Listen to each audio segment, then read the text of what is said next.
on this computer. All right. Welcome to the Centering on Centers follow-up meeting. It is February 1st, and for those of you that are watching the recorded Zoom, you're going to listen to the three of us go through the agenda, have our discussion, and then what I need you guys to do that are watching the recording, anytime I ask a question or anytime you see a question on the agenda, you can respond either by typing it on your own paper, writing it on the agenda, filling in the blank on the agenda. I just need to have some record that you participated and answered the questions.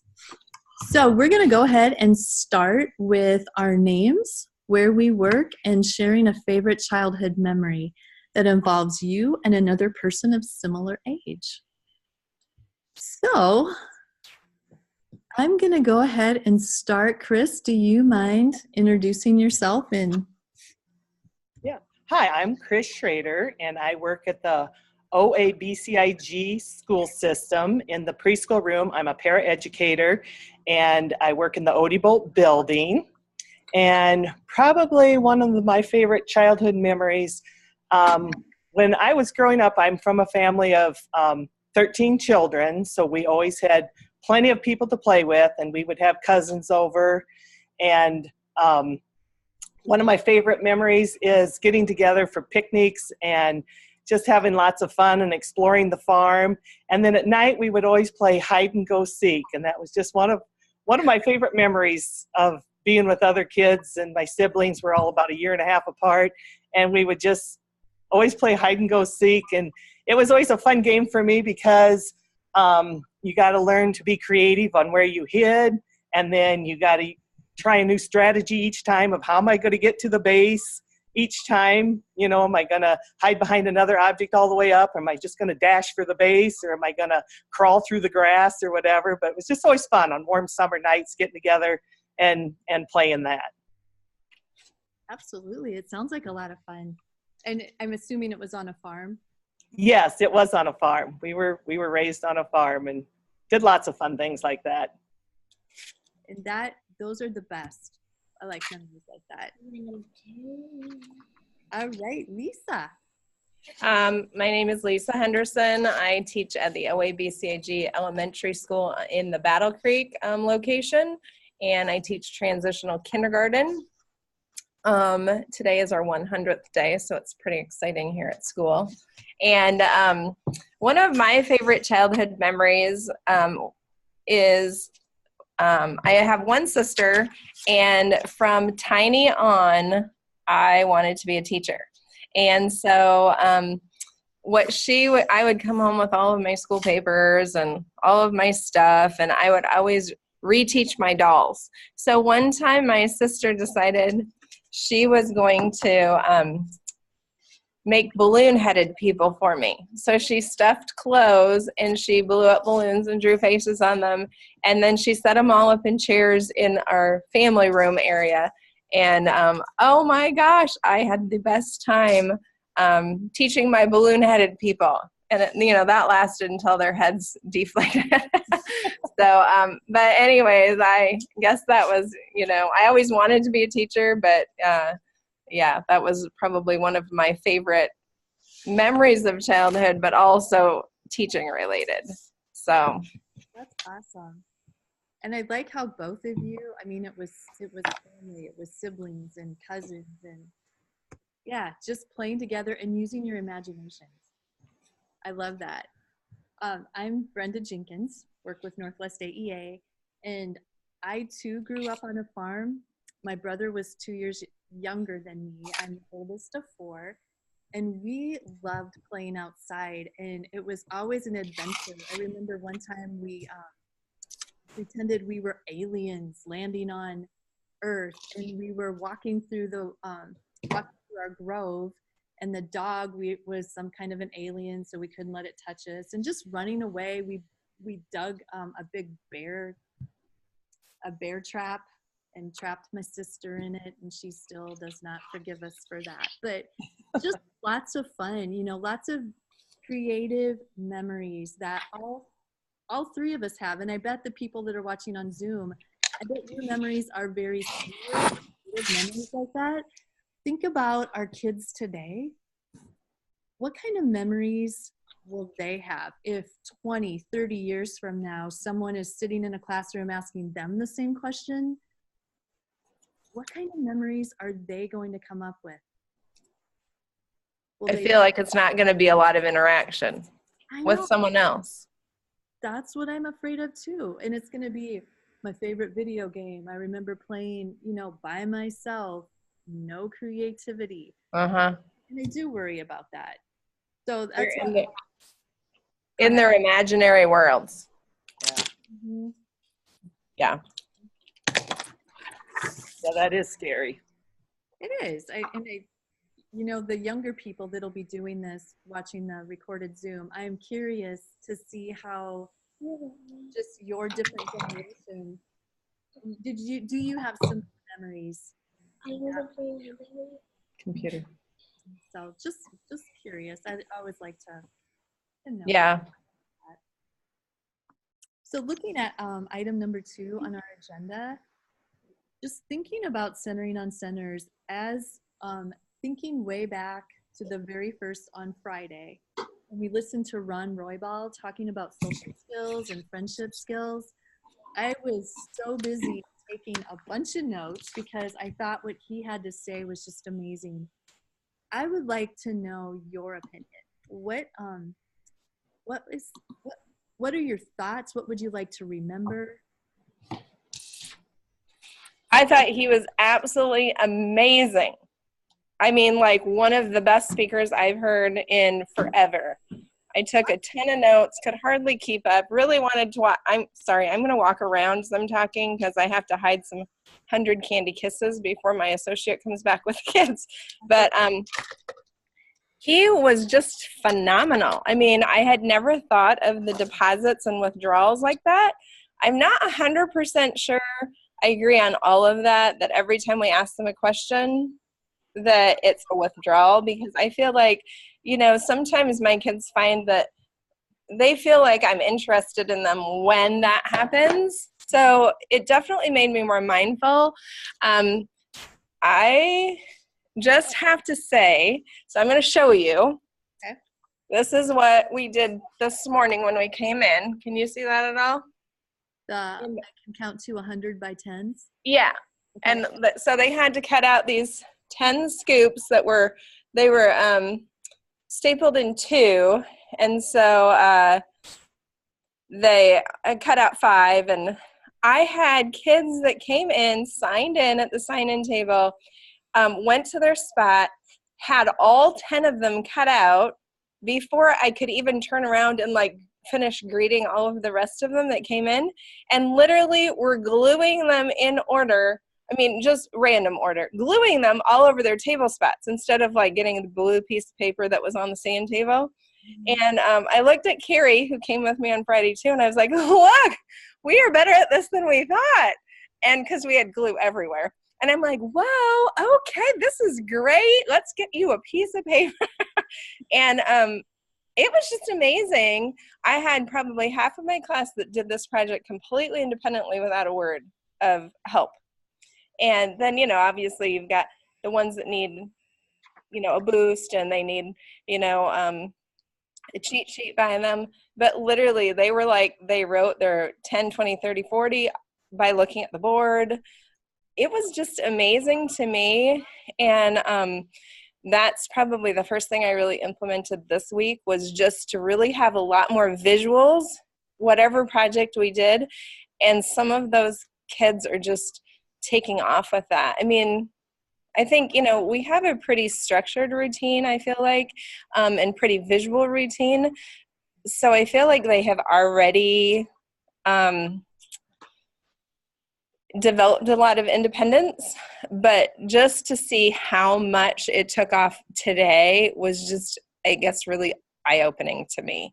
So, I mean, I can't even say enough about all of the notes, all of the overwhelmed feeling. And like I told Carrie, my associate, I was like, okay, we just have to do a little piece, just a little piece, because it's like a totally revamping. I mean, a lot of that structure is what you would do in the beginning of the year. And so to jump in the middle when it's crazy and busy and it's, January moving into February, I just need to focus on just a little bit, just little changes, add what you can, because there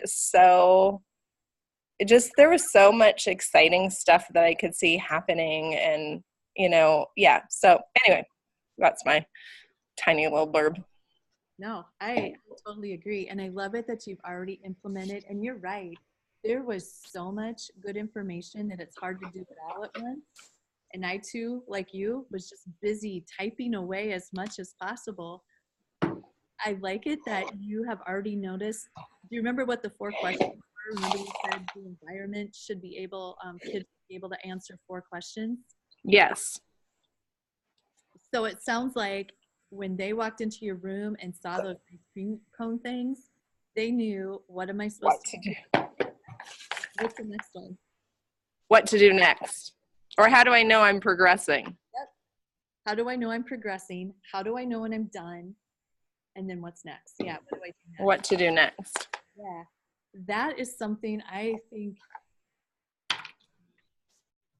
would be, just great for especially beginning teachers, just to know if my environment can answer those 4 questions and lead kids to independence.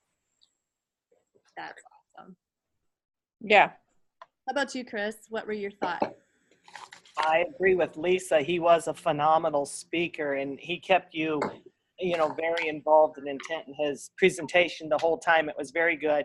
And I think the deposits and the withdrawals was really something I understood, because I kind of think I'm a number person. So then that kind of drew it that way to me.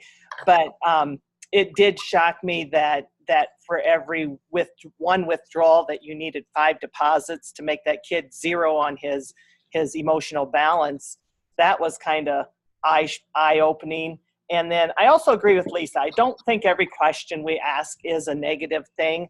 I think maybe it's how you ask the question more than, like drilling a child. I can understand that. But if you're asking about their, social, emotional well-being, I think children do think you're interested in them then. I was telling my mom about, because, we talk to our moms if they're still living. And I was telling my mom about it and talking about these emotional deposits and withdrawals. And I got to that, how was your day? Hi, hun, how was your day? And she goes, and that being a negative thing. And she said, you know what? I remember I would ask your dad that, and he would just sometimes explode because, blah, blah, blah, just, we never thought of it as being, I thought when I would ask my husband, hey, how was your day? And he'd give me his 1-word reply. I thought we were building each other up. But so now because of this, I've shifted and I start talking about my day instead of talking about how was your day. So I've just been playing around with it a little bit. Well, I like that. That's a good idea. And I also think, and this is just like a thought that popped in my head now. He was brought in, wasn't he, to work with like a lot of autistic and really challenging behavior kiddos. Mm-hmm. So maybe questions are more threatening to them just with their needs. Maybe it takes them longer to process an answer to how was your day than, some other kids. And just like some husbands might not mind that and some husbands might, maybe that's more, to think about, is just how we approach each of our students and our kids. I don't know. It's definitely, because that was the first part that I just maybe had a little differing thoughts too when he was talking about the questions. And also I do know giving directions, and I know we have to do that sometimes. And I'm trying to think of that different. So it's like deposit, give a direction, and make sure I'm giving those deposits. When it comes to questions, obviously I don't want to do the drill and kill. What color is this? What did you do? What did it? And asking all those questions, but maybe more of those open-ended questions, or just I wonder what would happen if, tell me why you made your tree purple. those kinds of comments, and it gets that more conversation going. Joyce, Sally, and I did a book study last year called Big Questions for Young Minds. And so it was all about the levels of questioning. So that's where I had a little bit of discrepancy thinking when Ron was talking about the questions too. I am starting to think, I don't know, I'm just trying to shift my thoughts a little bit. And like you said, be more mindful of how I'm asking questions, doing more commenting, doing more expanding, doing more self-talk than the question asking. Well, and two, then the afternoon presenter, she was totally opposite. They talked about asking lots. Sorry, I'm probably making you dizzy. I'm almost done hiding kisses. She was like the total opposite almost, ask a lot of questions and, obviously open-ended ones, but it was a different mindset of that. Mm-hmm. So, I don't know, I guess, yeah, it's just, yeah, like you said, just to be more mindful. Mm-hmm. Yeah, I agree. I think that's what we have to be, is more mindful of how we ask the question and keep it open-ended. And if we think of them, if we start to think of questions as withdrawals, then it's going to make me more mindful of making sure I get those deposits in there, those smiles, those thumbs up, the commenting, maybe getting more peer-to-peer interaction. And what I did like that he said, that if a peer asks a question or gives a directive, it's not a withdrawal, it's a deposit. So really getting, like you said, the power of peers, kids talking to kids and kids interacting with kids, because when we were talking at the very first, when we were doing our introductions, what memories are you going to have? Let's try to encourage those peer-to-peer interactions. So even if they're not getting it at home, hopefully they're getting some socialization in the Yeah, I agree. And I think too, just like what I've noticed is like, a lot of times when you do ask your kids questions and they're not 100% sure, a lot of times they want to tell you what you want to hear. And so, it doesn't matter, so I think, smiling at them and eye contact, you can just see the relief almost run over there when you just smile, like, oh, it doesn't, and I liked the second speaker who talked about, are we supposed to be talking about all the speakers or just one? It doesn't. Okay. The second speaker, when they talked about, accepting any answers, to questions and, then just reframing it or changing it around. And, I think that really helps too, Mm-hmm. just to. Yeah, it's kind of just validating what the child said and trying to lead them into the conversation that you originally had planned for. Yeah. I'm just writing down some of our comments. So what else, when we talked about with Ron, and you were right, he mainly does the LEAP classrooms were designed for children who have autism. However, these classrooms could work for any child, but they were designed, I think, specifically for kids with autism.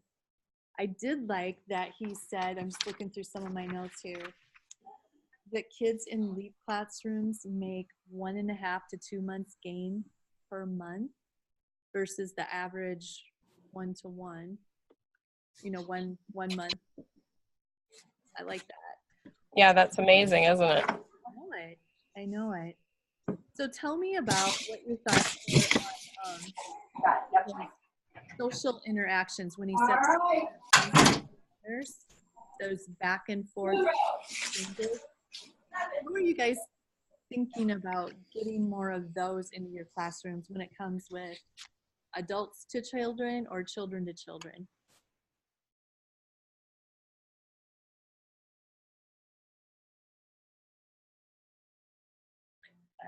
I didn't quite hear the whole question. Sorry. Okay, sorry. One of the things that Ron Roybal talked about, he said we really need to get people to talk. Let me turn this up a little bit. People to talk back and forth, and we need to have those 4 social exchanges. He said 4 is the magic number. So for example, when he said, Trisha, that's 1. What? Here, she puts her hand out and he gives her a marker. You know, those are all, each one of those is an exchange. And he said we need to have at least 4 exchanges. So thinking about as we go forward in our classrooms, what are some things that you guys can do to encourage those social exchanges? I think having more, making sure your questions are open-ended, obviously is one way to bring in more open-end or interactions and then I think the other thing that he emphasized is wait time, like teaching the kids too, to wait, so, I think that also, because then they're, and I have one little guy in my class.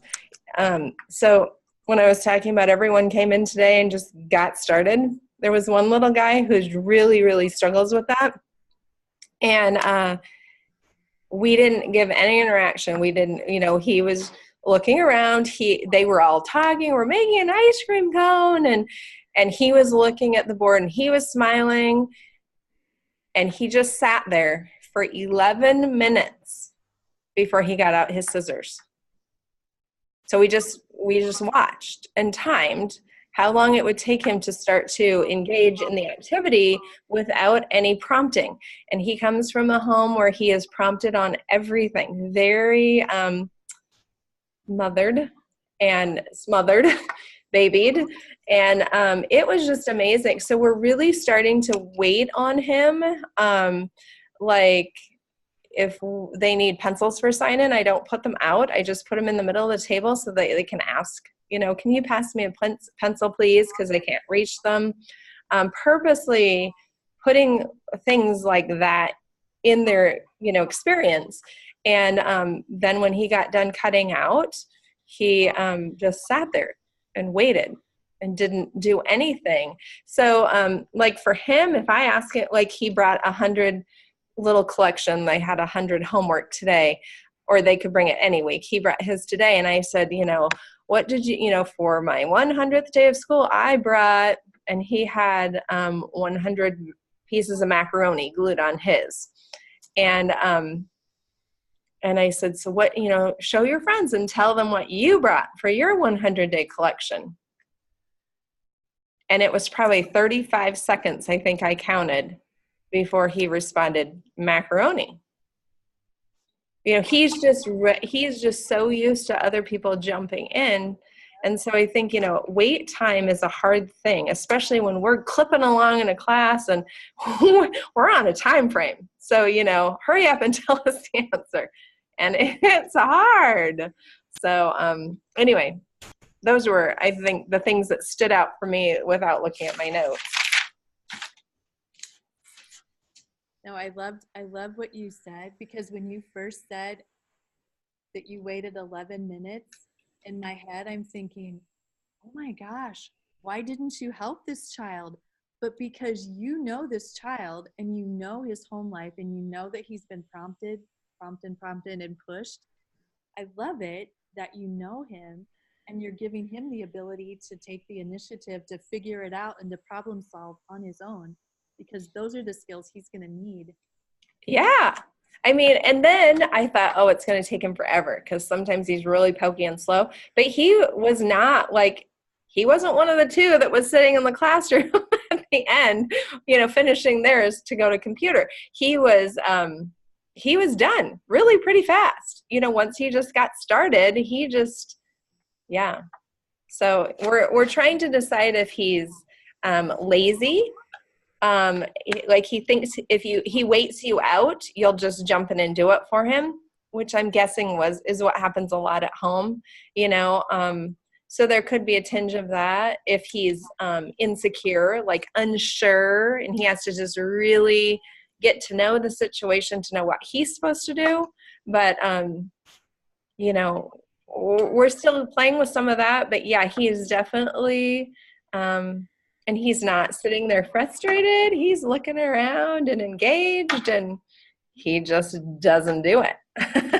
So yeah, that's one thing we're trying this week also, after, you know, just hearing the wait time, is just kind of, and we're jotting that down so that, you know, we can have conversations, you know, with his parents too, of just, you know, encouraging him, like, look, it took him 11 minutes, but now, you know, hopefully he's going to, you know. So we're just trying to kind of document, even just for ourselves, not that I'll share that with parents maybe, but just to kind of see as we figure him out more and more, but definitely trying to encourage a lot more independence in him in particular. And if you think it is lack of initiative, or even if it is that learned helplessness, when you see him doing it independently, if he's a kid that would take that kind of positive feedback, just say, hey, you know what? I noticed that you did this all by yourself. Aren't you proud of yourself? Uh-huh. I'm proud of you. Yeah. You're giving him that feedback that he needs, that hopefully he'll continue to become more independent and feel more comfortable initiating those. Yeah. I like that term, learned helplessness, because I feel like that is, you know, what he's been taught. And I know his mom had a really hard time even letting him come to school. She didn't send him to preschool because she thought if she waited, she could send him to preschool this year instead, you know, even though he's kindergarten age. And so that, you know, you can just tell she's trying to hold on as tight as she can to her baby. And we can definitely see it in just his mannerisms and his, you know, behaviors. And, you know, when he does do something, then he is just like, oh, so proud. So. Yeah, I'll be interested to Yeah, definitely a lot of end of the story.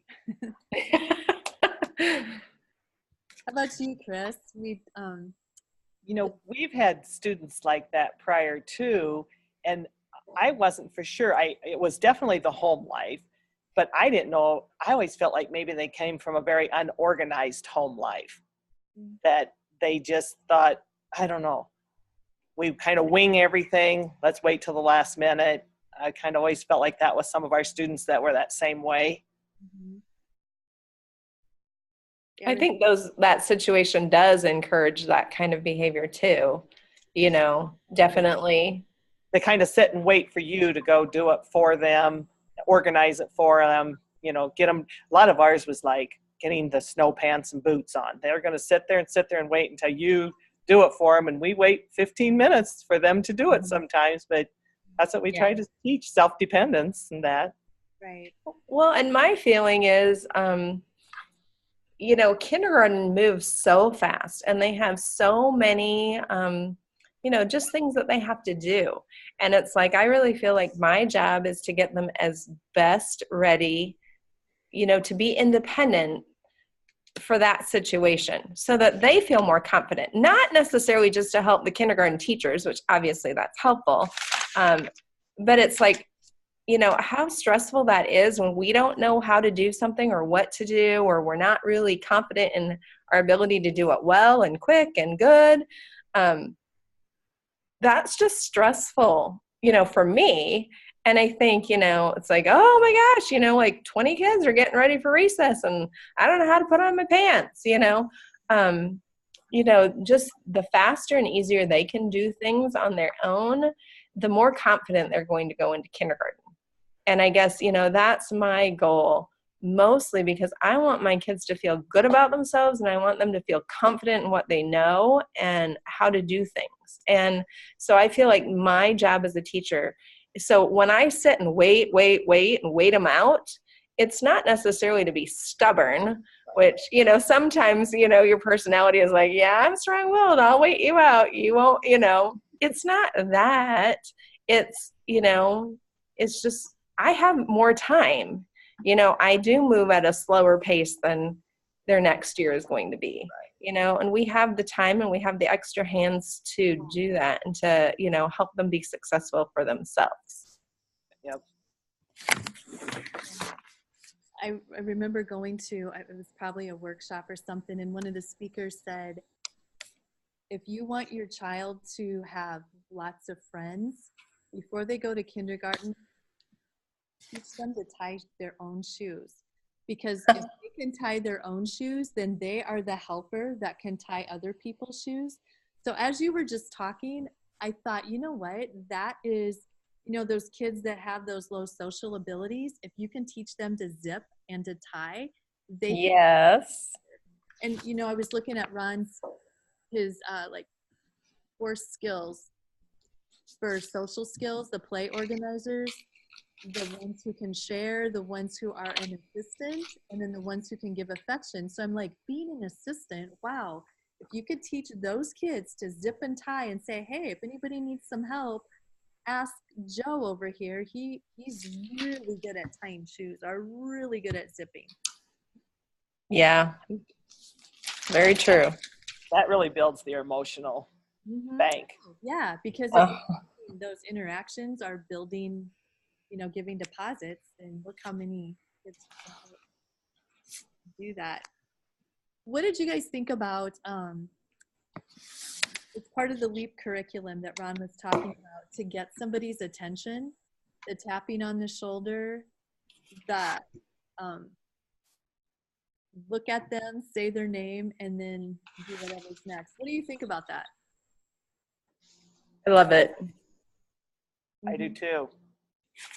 I work with we have a little 3-year-old in special ed here, and that's exactly what I have to do to get his attention. Whenever I need him to do something, I have to tap him on his shoulder, say his name, and then look at them, and, then whatever job or whatever we're going to do, that's the best way to handle with him, especially. Mm-hmm. Well, at the beginning of the year, when he was talking about that, my associate and I were both like chuckling, because at the beginning of the year, one of our little guys, he would always come and poke you in the butt. And it hurt. I mean, he poked you hard enough, it hurt. And he was always poking you in the butt or the back. And he was like, hey, hey, hey, hey, hey. And just now, we have a little guy who has developed the skill of whistling, a really high-pitched little whistle. And so his attention-getting thing when he wants you to pay attention to him is to whistle. And right in your ear can be kind of ear-piercing. And so just some of those kinds of things, just to say, that's not an appropriate way to get me to, talk to you. Or the teacher. So, I mean, I think just to give them a format, a script, just a very scripted way of getting attention is really helpful for everybody. I mean, it even makes me more mindful of, how do I get their attention, instead of going, yoo-hoo. I mean, not that I do that, but, sometimes you catch yourself, maybe not always doing it the best way either. And so it's just, I don't know. I think that's another thing I really liked about Ron, is just giving them very specific language in how to do really all of these skills that he was teaching. Sharing, attention getting, role play, play organizing, giving compliments, it was very scripted. So for the kids that really struggle or have specific needs, that's really helpful for them. But just for the, everybody, it just makes you feel more comfortable kind of when you know how to do something well.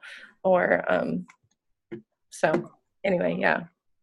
I have seen a visual of that, the tap on the shoulder. There's like the 4 steps: tap on the shoulder, look at them, say their name, ask a friend to play. I think that was the 4 steps. But I have seen a visual, and I put it in when I teach PBIS. I put it in as an example. Oh. I love it. And I love having the visual. And I loved watching those videos that he showed. And when they were to say, you know, okay, get your friend's attention. Uh-huh. I would, if I were teaching again in the classroom, I would definitely teach Yes. this skill. Yes. Do you have that visual that you can share with us? I was just thinking of that. Yeah, I can do that. Because I would be interested in that. I mean, I'm all about visual cards, visual, things. And especially when you teach that skill, it would just be nice to have that you teach through, and then also to be able to have it up as a reminder, or to just be able to point to, or like, he said, just hand them that little card, if they're forgetting, instead of always having to say it. Because if we hand the visual, that's not a withdrawal. Right. Okay, then let's use more From behind. Hand it from behind. And at their level. Let's see. Trying to look through all my notes here. Oh, what did you think when he said, I was looking at my, here is why light touch or tapping on the shoulders is important. He had 4 examples or 4 ideas. When we tap somebody on the shoulder, it's just human nature. We look to orient to the side that we're tapped on. He said especially for children with autism, if we tap them, there's a greater likelihood of the child turning in that direction. Number 2, we teach children something to do with their hands. And I love that part too. So rather than poking somebody on the butt or whacking them or pushing over their toys, we're giving a new thing for their hands to do. And we have to teach what does a tap look like? It's with one finger. You tap, and when I teach teachers to do this, I always say 3 taps, 1, 2, 3. Look at them, say their name. So we have to teach what a tap looks like. And so if I were to teach it again with a bunch of kids, I would say, boys and girls, we're gonna learn how to tap so we can get our friends' attention. Show me your tapping finger. Everybody put up their tapping finger. I want you to tap your wrist 3 times. 1, 2, 3. Oh, everybody tap their wrist. Now tap your left knee, whatever. Now reach over and tap a friend's left. Tap a friend's shoulder. This is what a tap looks like. And so we're just practicing tapping, maybe for a day, 2 days, 3 days, whatever he said. Comment, notice when people are using their tapping fingers. He just so good. The 3rd point, he said, we can't teach what is inappropriate until we teach them what is appropriate. And that is so PBIS. And I love that. We have to teach children what to do. Because if we just keep saying, stop, don't run, don't do this, don't do that, but we never tell them what they can do, so confusing. And then when he said, somebody said, what about kids that don't like to be touched? Do you remember what he said about that? Touch them anyway. Yep. So they get used to it. Yep, touch them anyway. He said the more we touch, the more comfortable they'll get, and help them to get used to it.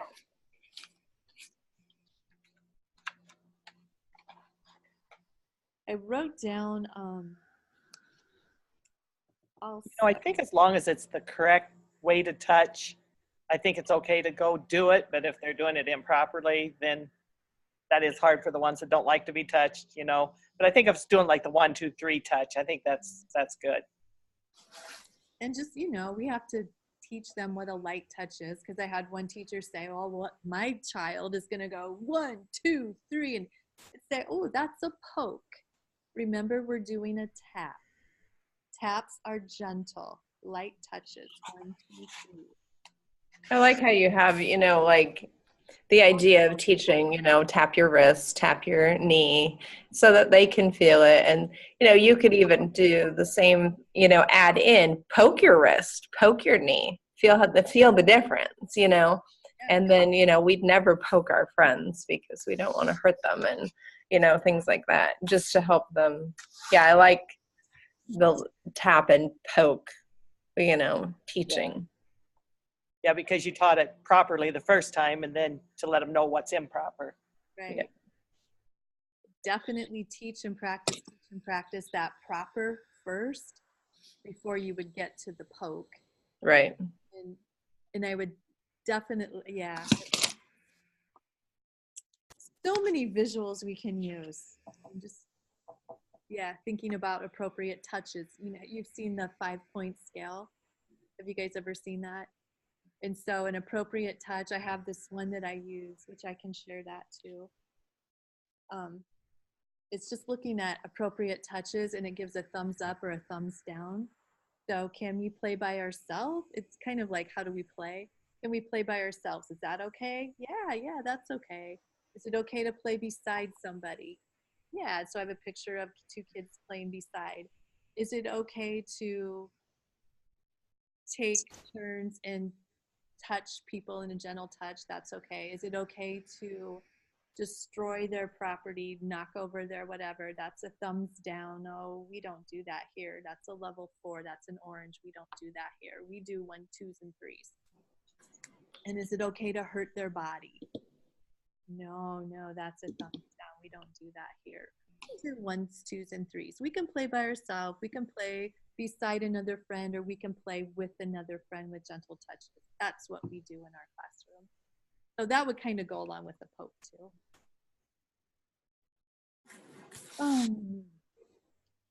Adult ratios. I wrote some things down. What do you remember about when he was talking about, a lot of times we think, if we could just get this child a para, my life is going to be so much easier. And then you end up with maybe 5 pairs in your classroom. Do you remember what he said? That you have to manage, number 1. He said something about, I'm trying to find that in my notes.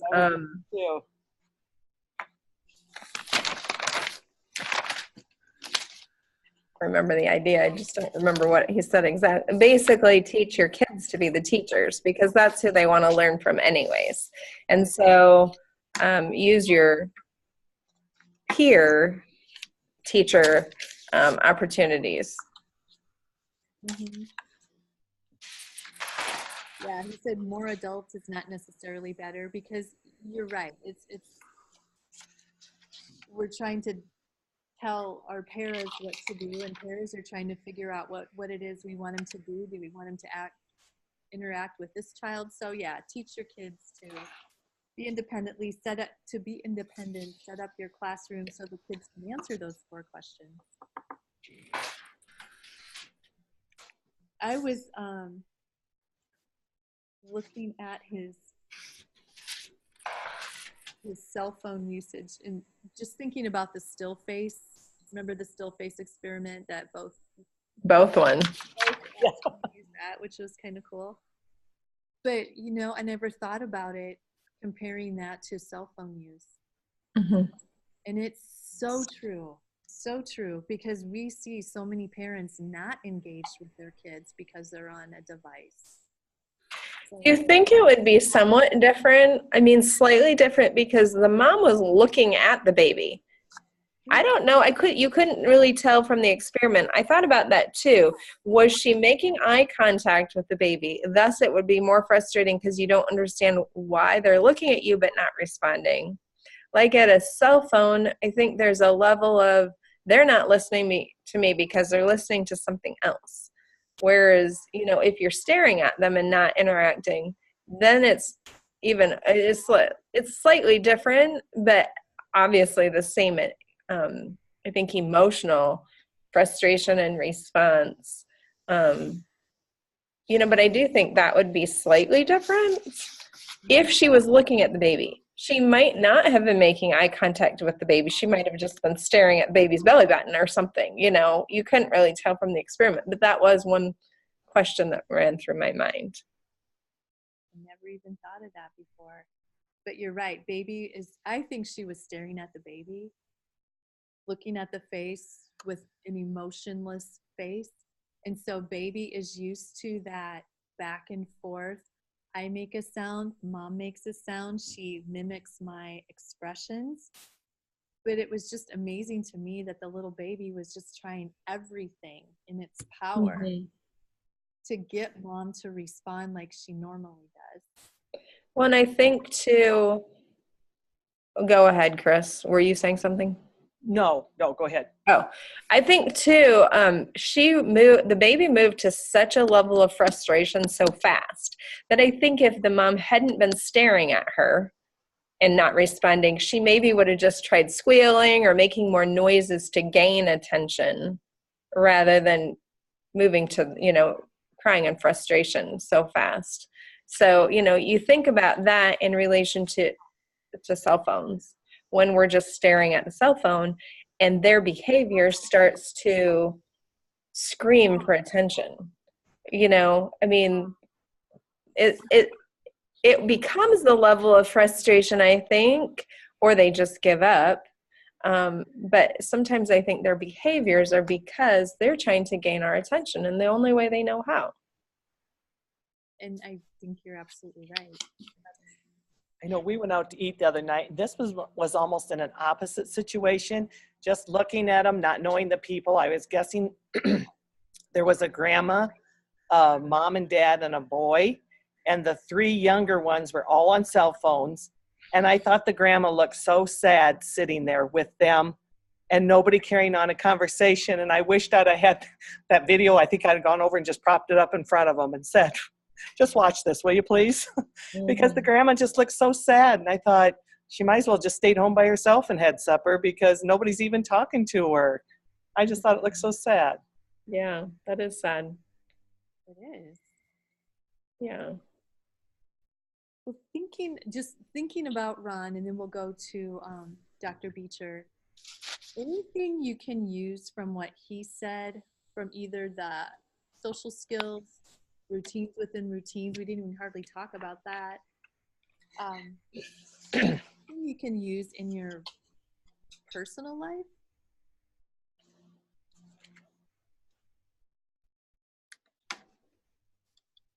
Or Well, I think, the emotional bank, filling the emotional bank, obviously, is something that, if you have children or, a spouse, those are things that we need to be mindful of and think, not just of what we do in our classrooms, but, that's huge. What are we doing and what are we modeling and, how are we building them up? Mm-hmm.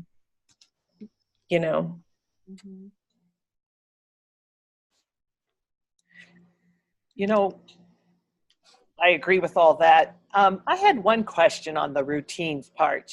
He pushed the routines within the routines within the routines.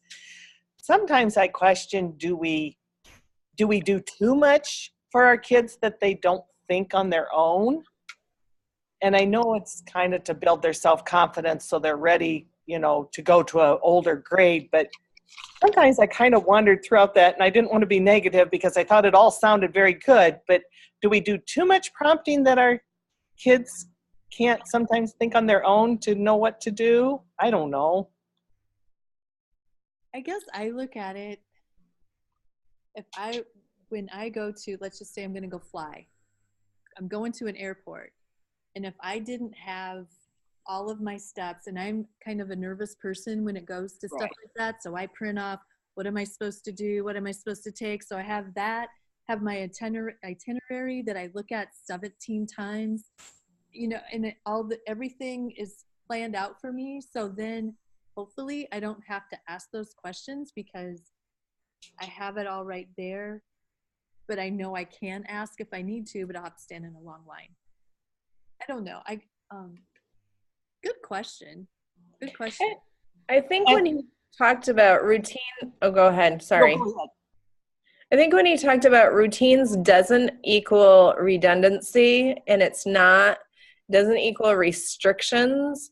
It provides kind of the basis for a level of knowing what's going to happen so that it's comfortable. You feel comfortable in your surroundings, and then you can be creative from there. I think if your routine is so structured that you never vary from it, I mean, it's like, you know, and there's probably going to be some kids who are so,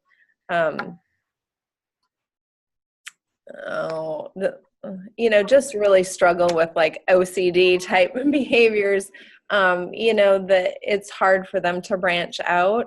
I think that's another reason to like throw in creativity into your routine once your routine is set. But I think the basis of a routine just is to build comfort. We all know what to expect. We know what's going to happen. We know what this looks like, this situation. Like, the kids coming into the room today and it's 100th day and there's streamers on the door and, everything is like kind of all shook up and different. We're still kind of motoring through our schedule, but like our center time, small group center time does not look at all like it normally does, but it's still that time. And it was interesting. It's just so funny when you start to think. So one of my little girls came in today. I don't know why she picked today. She said to me, our schedule on the board, you should go back to flipping that over so that we know what we've done. Why she said that? I mean, that's what we did in the beginning of the year. And then we moved from flipping the cards over so we knew what we had finished to having a little smiley face that we just moved it down so that they could see the whole schedule and they could just look at what piece, we were on. Why she suddenly, and she doesn't even struggle with, it was just interesting. I'm like, what in the world? Like, why today she would bring that up? And I'm like, but we know what we're doing. But maybe she needs to know more of that, what we've accomplished and how we've progressed. And, I think, I think we all would struggle if there was no routine. Absolutely. And we got up and we didn't know what we were doing today. Life is kind of built around that. I think you just have to be careful not to make it so structured. And when he talked about it in the beginning, routines, it just to me means very rigid. And when you get outside it, when I kind of understood where he was coming from in that it doesn't squelch your creativity, it allows you to throw in something different within the routine, then I felt more comfortable with that. Yeah, and he allowed, and you're so right, the routines are what give us the structure, and they actually decrease our stress level. And so when we're less stressed, it's like, oh yeah, now I can initiate, now I can engage, now I can create. Well, and I think any situation where we don't know we can't answer those questions, is just hard. I mean, honestly, coming to meetings, like centering on centers. Well, where am I going to sit? What table am I going to sit at? Is there going to be a place for me? Am I going to feel like too close and squished to people? And once you get there and, your level of anxiety is just a little high till you get your little personal space figured out, then you're like, okay, I've got this figured out. And then you see the agenda and, all of those things just, now I suppose there's probably some free-spirited people who just can't wait to get to the meeting and just see who they're going to sit by. For me, that is something that causes some anxiety. Yeah. Just a smidge, of like, where am I going to sit? And am I going to be squished next to somebody that I don't know? And am I going to have to talk? Are they going to make me talk in a group that I don't feel comfortable talking in yet? Mm-hmm. Especially when you had to drive on bad roads on the way up when you didn't think they were going to be. Right. We were the ones that sat in the back by the banquet table because I felt comfortable there. I had some space. I get that. Yeah. And after he was, and I know all about visuals and I know we're supposed to do that, but yet when we went to the Centering on Centers, afterwards we're talking, how can we make things better? And when people walked in, they really didn't know what to do. We didn't have enough signage up to say, next year we're just going to do it a little bit different. And yeah, just things to think about for the future. Do they know where to go next? We didn't have any arrows that pointed this way to the. But I do think, I mean, I didn't feel stressed by that. And I do think, like having the sign, like he talked about, you walk into something like this, the sign in's right there. And then you can kind of just visually see, okay, I see food over here, so I'm going to go that direction. And then so I think, yeah, I don't know. That didn't stress me out. I don't want to stress anybody out. All right. Any more questions? Anything that you have that you want to know more about that we can try to find out, or you already asked the one question or the one thing you were wondering about?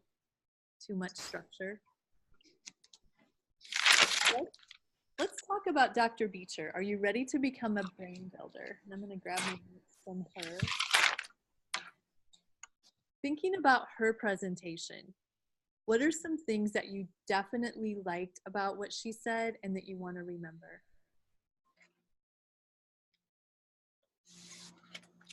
I wrote down and circled meaningful, make sure your talk is meaningful and intentional. And have enriching conversations that expand their vocabulary. Don't be afraid to use big words, real words, big vocabulary, because, as I always tell our kids in the classroom, we're word collectors. And so we're going to collect, this is a new word you can collect in your mind and you can use it, and so, I try and really introduce them to a lot of vocabulary and different things. Like, in the beginning of the year, you might start out at lunch talking about, do you like your food? Do you think it's yummy? Because that's usually something that they're comfortable with, or, a word that they bring to the table, and then we might move to the word delicious, and then we might move to scrumptious, and, so that you're adding, you're building, and then, I encourage them to go and tell their parents their new words. And, in the parent newsletter, I might say, ask your child what they thought of their lunch and see if they can tell you the new word we learned, and then I'll put it in parentheses in case their kid can't come up with it, and, just trying to build on vocabulary. Awesome. I like how she said, think of your language as water. Are you pouring from a pitcher or a sprinkler? Yeah. Mm-hmm. Yeah, I like that also. I wrote that down too. And what one of the things that she and Ron did agree on when they were talking about that serve and return when it comes to language, and she said also, that you talk, I talk, you talk, I talk. And she said, try to get as many hits as possible. Yep. And just how to expand that language. Those yes, no questions, don't cut it. Yeah. What color is the banana? How many is this?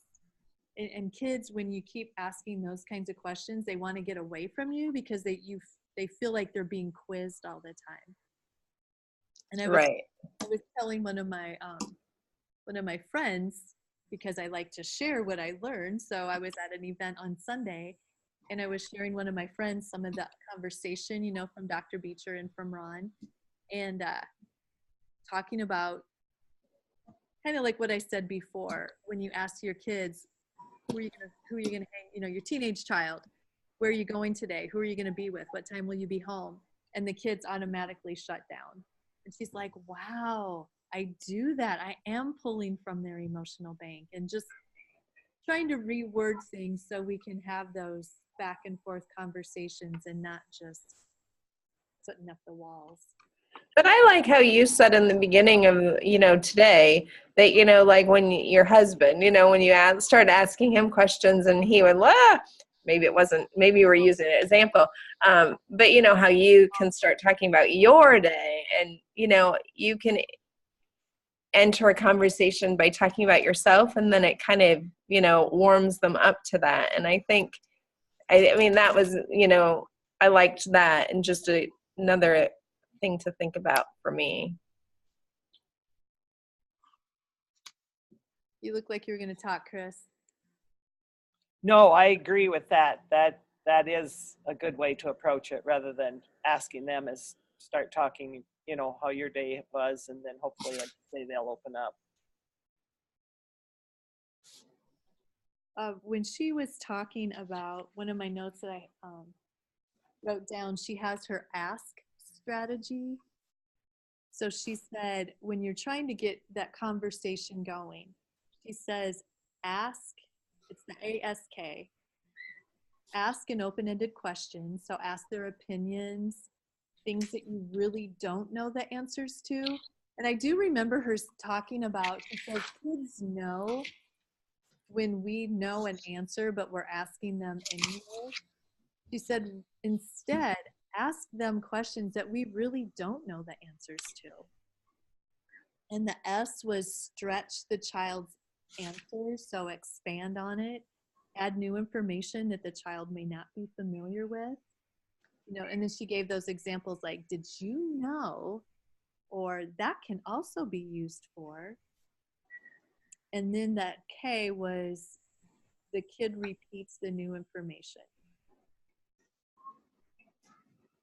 You give them new information and then ask, like, what else can we use a blank for? So some of that, I wondered, how do you always get them to repeat the new information? Because I was like, I understand what and I understand how to stretch. You reiterate it and add more, but what if they don't repeat it? If they don't repeat it, if I were on my thinking toes, if I were teaching, I would say, can you go tell Johnny what we can do with what we can use a blank for? Because he might not know. And then you're getting that peer-to-peer. I guess you're asking a question. I don't know. Or maybe you could say, so you're not really directing him or asking a question. I wonder if Johnny would want to know this information. So then you're not withdrawing from that kid's bank too. I don't know. I think when you can have kids share with another child, sometimes, I can't remember if it was Every Child Reads or what, but one of the strategies was, tell me the story and pretend I've never heard it. So maybe that would be having a puppet. Hey, you know what? Puppet Frank over here, he doesn't know what else you can do with a blank. Maybe you could tell Frank.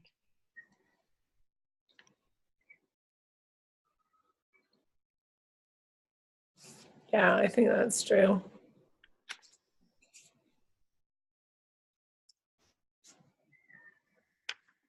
What else do you remember from Dr. Beecher's?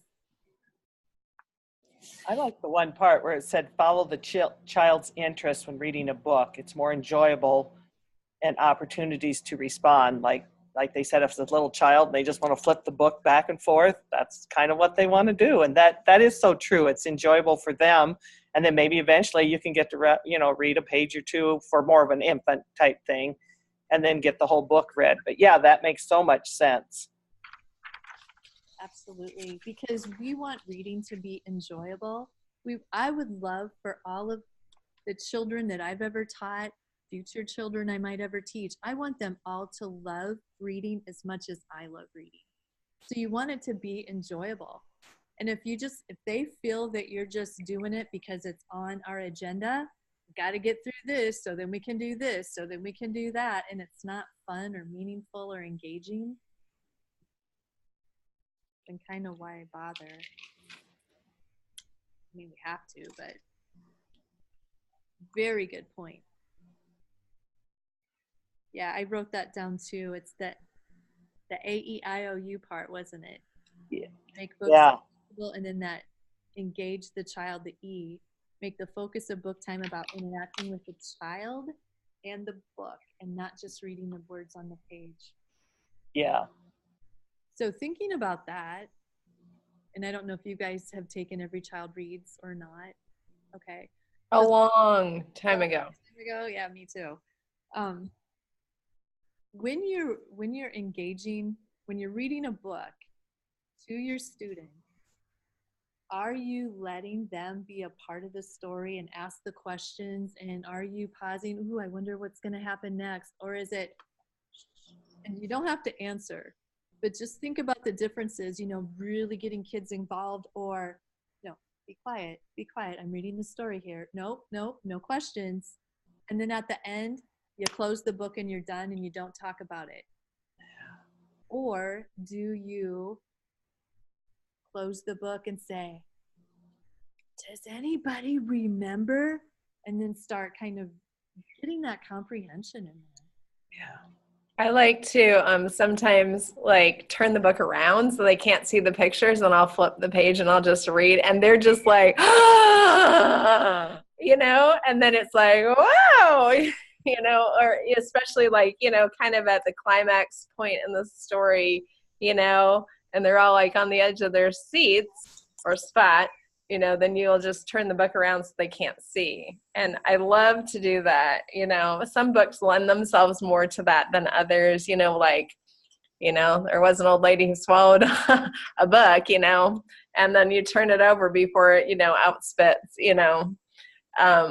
or just things like that. And one kid, one time when I did that, were like, why won't you let us look? Or what do you think is going to happen? Or who else do you think there's going to be? There's just so many fun things that you can do with books.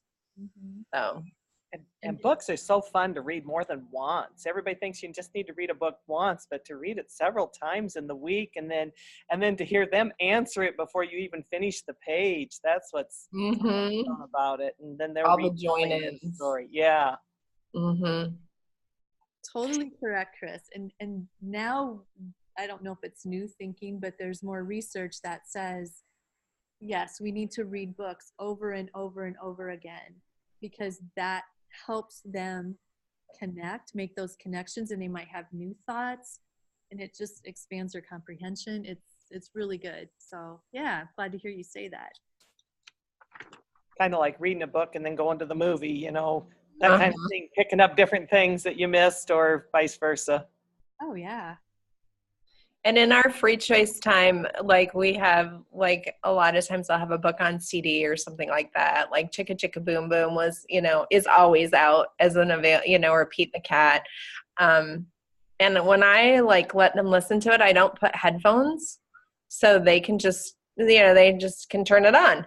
And I'll have kids half the room away in the block area who are Chicka Chicka Boom Boom. Well, and they're like joining in. They're not even listening. They're not at that station's area, engaged in the book, but they're still joining in and singing along. And or sometimes we'll just let them put music on, like some of our favorite songs, and they can be playing. And, we don't have it loud, but I don't use headphones. A lot of the time. They can put a headphone on or specific times, but a lot of times not. But that's cool that you just open it up to be a more social, and they can come, engage and not engage in the social part of it. Mm-hmm. I like that idea. Anything else from Dr. Beecher? She talked about finding ways to incorporate letters in all areas of the room, not just, letters and books and words in, every area of the room, not just in the book area or, reading time, so I guess, just if you have ideas on how to do more of that, like I had some alphabet cards that, I have alphabet cards that show how to make the different letters with Legos. I have in the Lego area. I have books in different areas. But, is there different ways that you guys can think of or use in your rooms?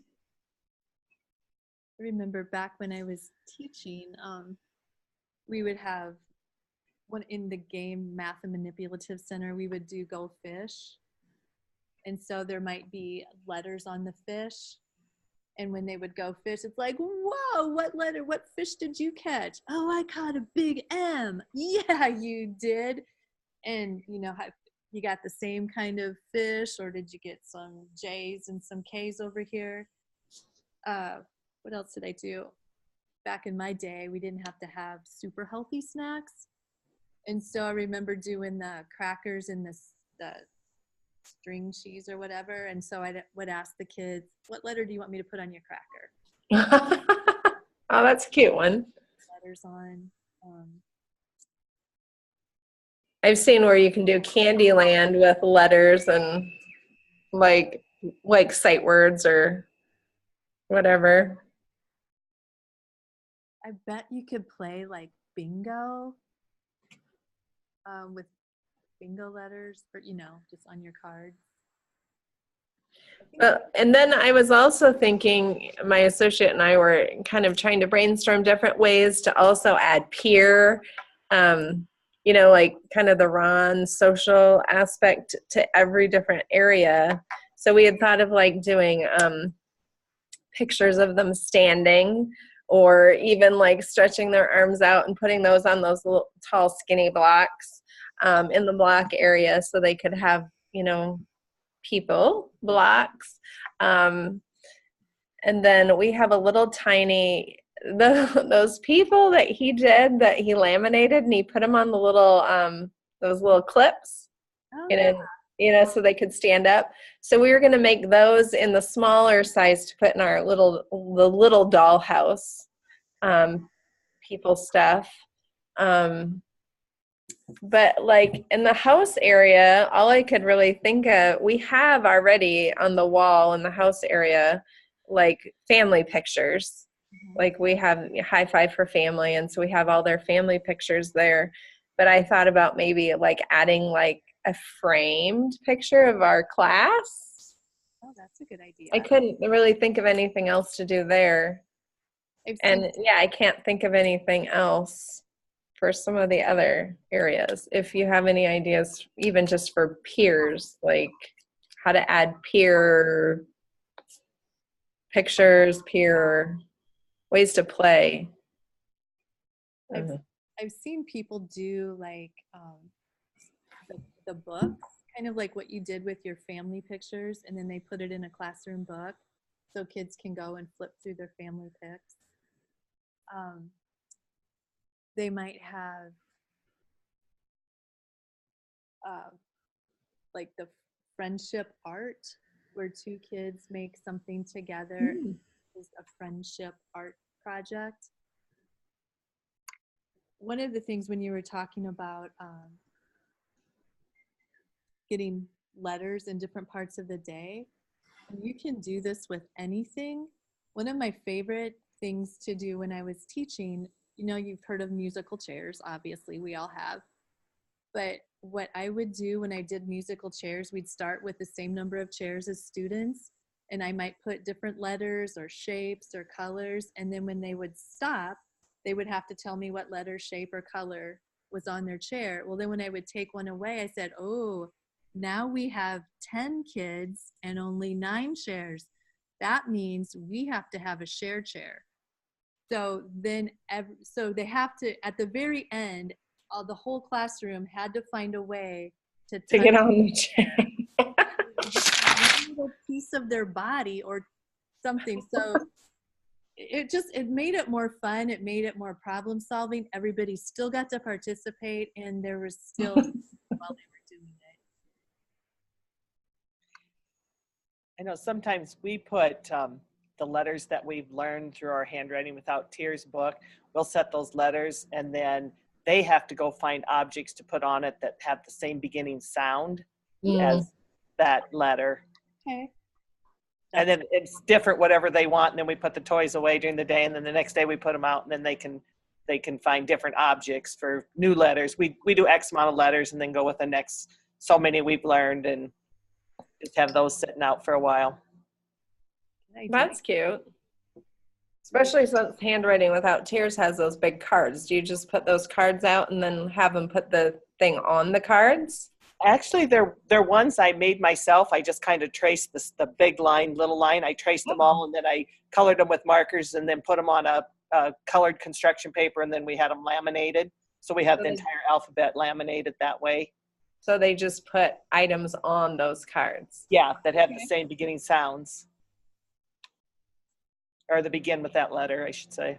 Well, that's a cute idea. I like how I actually like how when you said the same beginning sounds, because like a k and a k, a c. Right. Right? And when we think, I mean, it's just something to think about, that we're listening for that sound awareness when we're doing the sounds. So sometimes So you could almost tape those two cards together when you know, it's like, could be either. And I like too to emphasize it could be either. Like when we're like doing our beginning reading and writing, you know, obviously we're transitional kindergarten, so doing more of that. You know, I'm like, yeah, it doesn't matter which one you use right now because that's the sound. But if you saw it in a book, this is the one that you would see, you know. That's a good way to put it.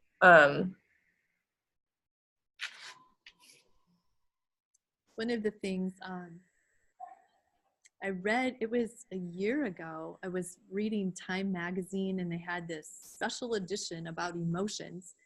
And so in that book, in that magazine, they talked about the power of two people walking side by side and what that does. Did I tell you this already? No, but I'm interested. People, the story. But it was an article and they said when two people are walking side by side and typically when they're conversing, they start to have the same gait. They're walking, their feet lengths are the same. And once that happens, you feel more connected with that person and you have more positive feelings toward that person. So I've been telling, when I teach PBIS, I've been telling teachers this when I can remember. And so one of the strategies I think is important is rather than having kids in single file, pair them up and having them walk from one place to another side by side so we can get some more of that peer stuff going. One of my and hold hands. Yeah, holding hands, because Ron said that too. Because then you've got the touch piece in there too. Yeah, Ron did bring that all up too, about letting them walk to, you know, side by side in the hall. So just, I mean, because when adults walk, we never walk in a single file. We might stand there at a checkout lane in single file, but what do? We usually turn around and try to talk to somebody unless we're stuck on our phone because we're shy. I don't know.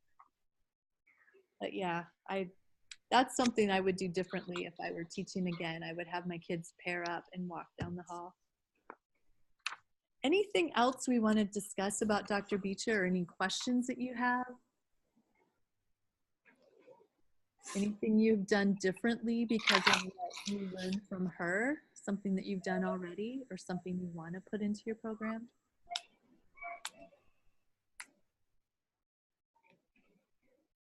I liked how she said that, you know, it's just talk.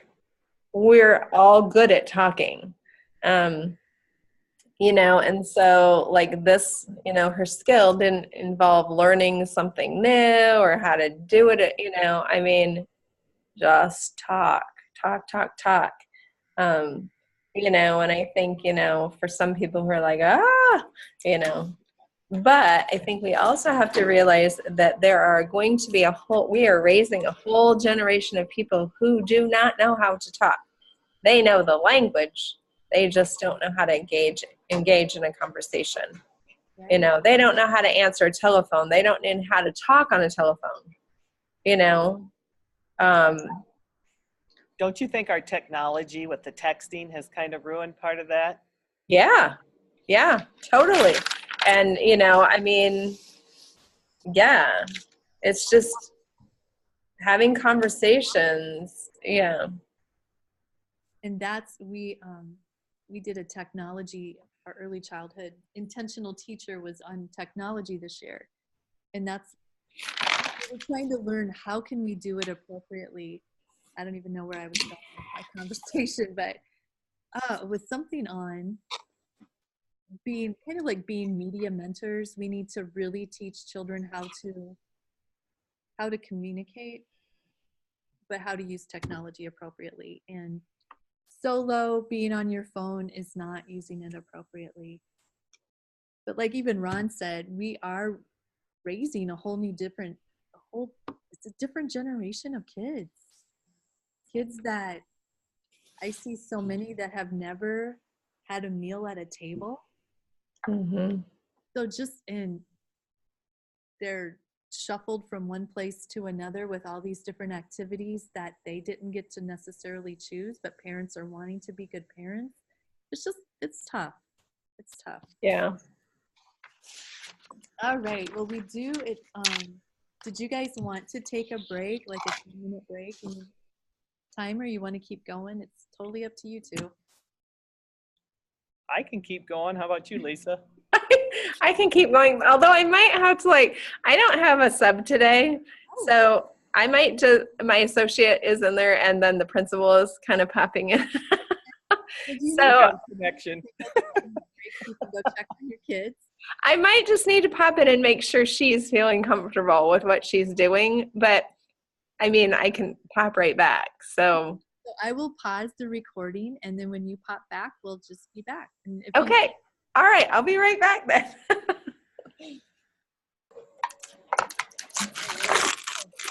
Back. So to continue on, number 4 on our agenda, I'm going to grab my paper real quick. Go ahead.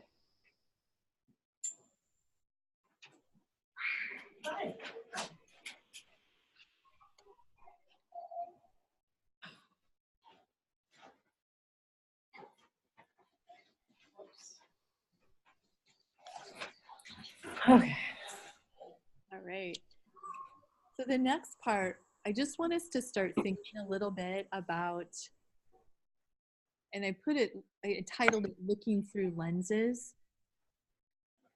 And think of, I'll just go ahead and read what I wrote. We all look at children through our filters or our lenses, and we tend to teach and interact in ways that are compatible with whatever lens we're looking through. These lenses might be our biases, our values, how we think children learn, our preferences. So I want you guys to think about the lenses that you have and how it might impact how you teach children or how you interact with children.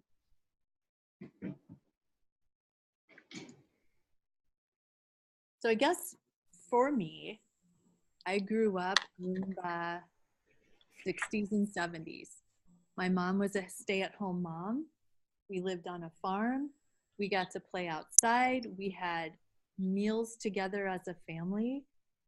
And education was very important. So that's kind of, that's my era that I grew up in.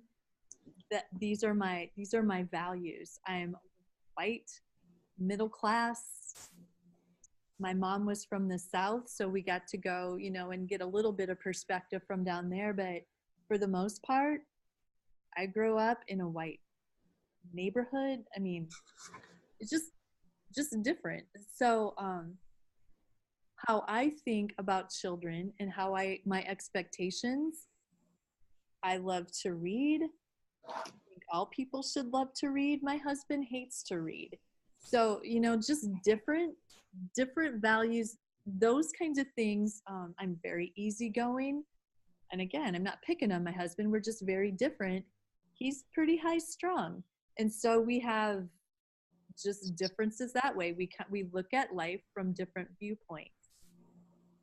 And that does impact how I look at kids, how they learn. My background is in early childhood. We look at things differently, and I teach and I interact with kids differently than what my husband does. What about you guys?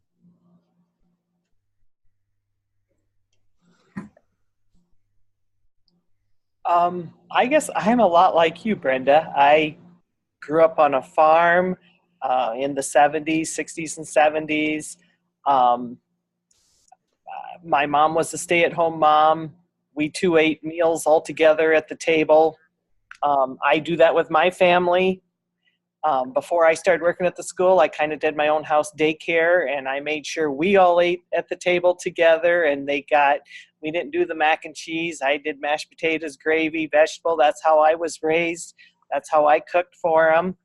Um, Also, mainly in a white area, neighborhood, community. Um, yeah,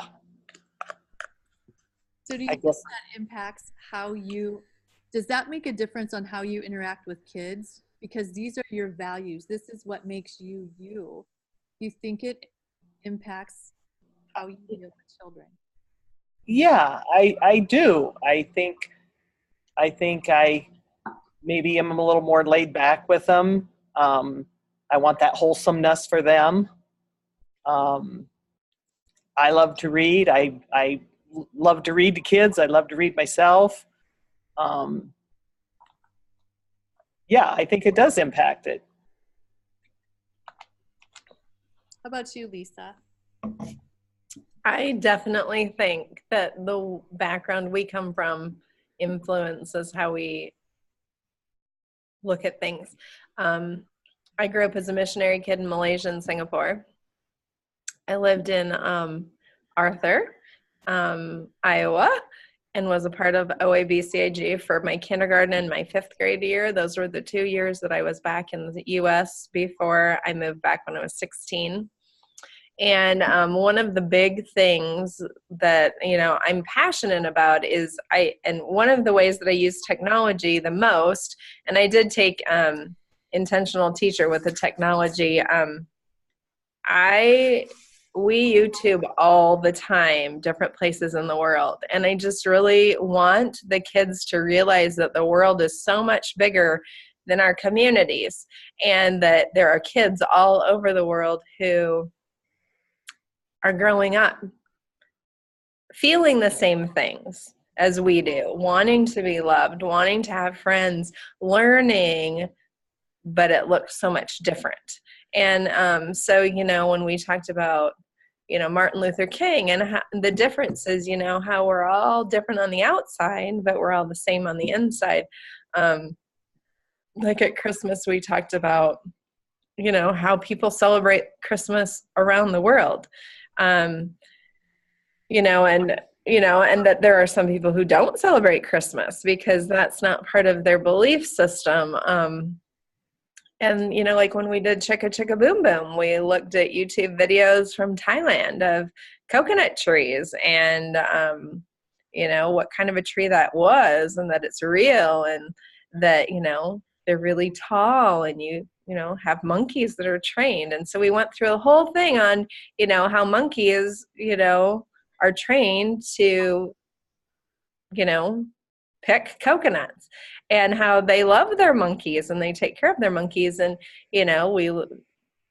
there's a great, thing on there, and then the guy's talking in whatever language. And, so we talked about how people speak different languages and we can't understand them, but they wouldn't be able to understand us. And so I think, just my background in going back and forth between overseas and here, has definitely influenced how I teach in the classroom, and I'm constantly saying to them, when I was 5, this is what my life was like, or, we lived on the equator, so there was no winter. And so we talk about that, if winter in my town, looked like this, and winter in someone else's town might look like this. And so, definitely, feel like that pulls in. And then again, I love to read. I mean, it is probably the thing I would choose to do out of almost anything else. And so, that is one of my favorite parts of the day. And, engaging in books with children, is huge. So, yeah, I definitely think, how the lenses of our lives definitely influence. But I think one of the key things is that we are able to put on the lenses of someone else's life in order to meet them where they are. I think, we can't expect everybody to come from our same, understanding. Right. So. Oh, thank you. Thank you both for sharing. It's good for me to just to hear how other people view things. And I just love what you pull in and how you make the world bigger by allowing children to see other children. I am going to share a screen. This is from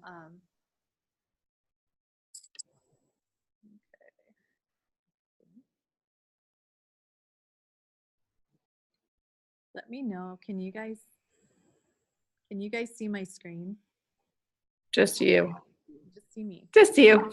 Oh, I gotta push share here. Now let's try. Now can you see my screen? Uh-huh. Okay.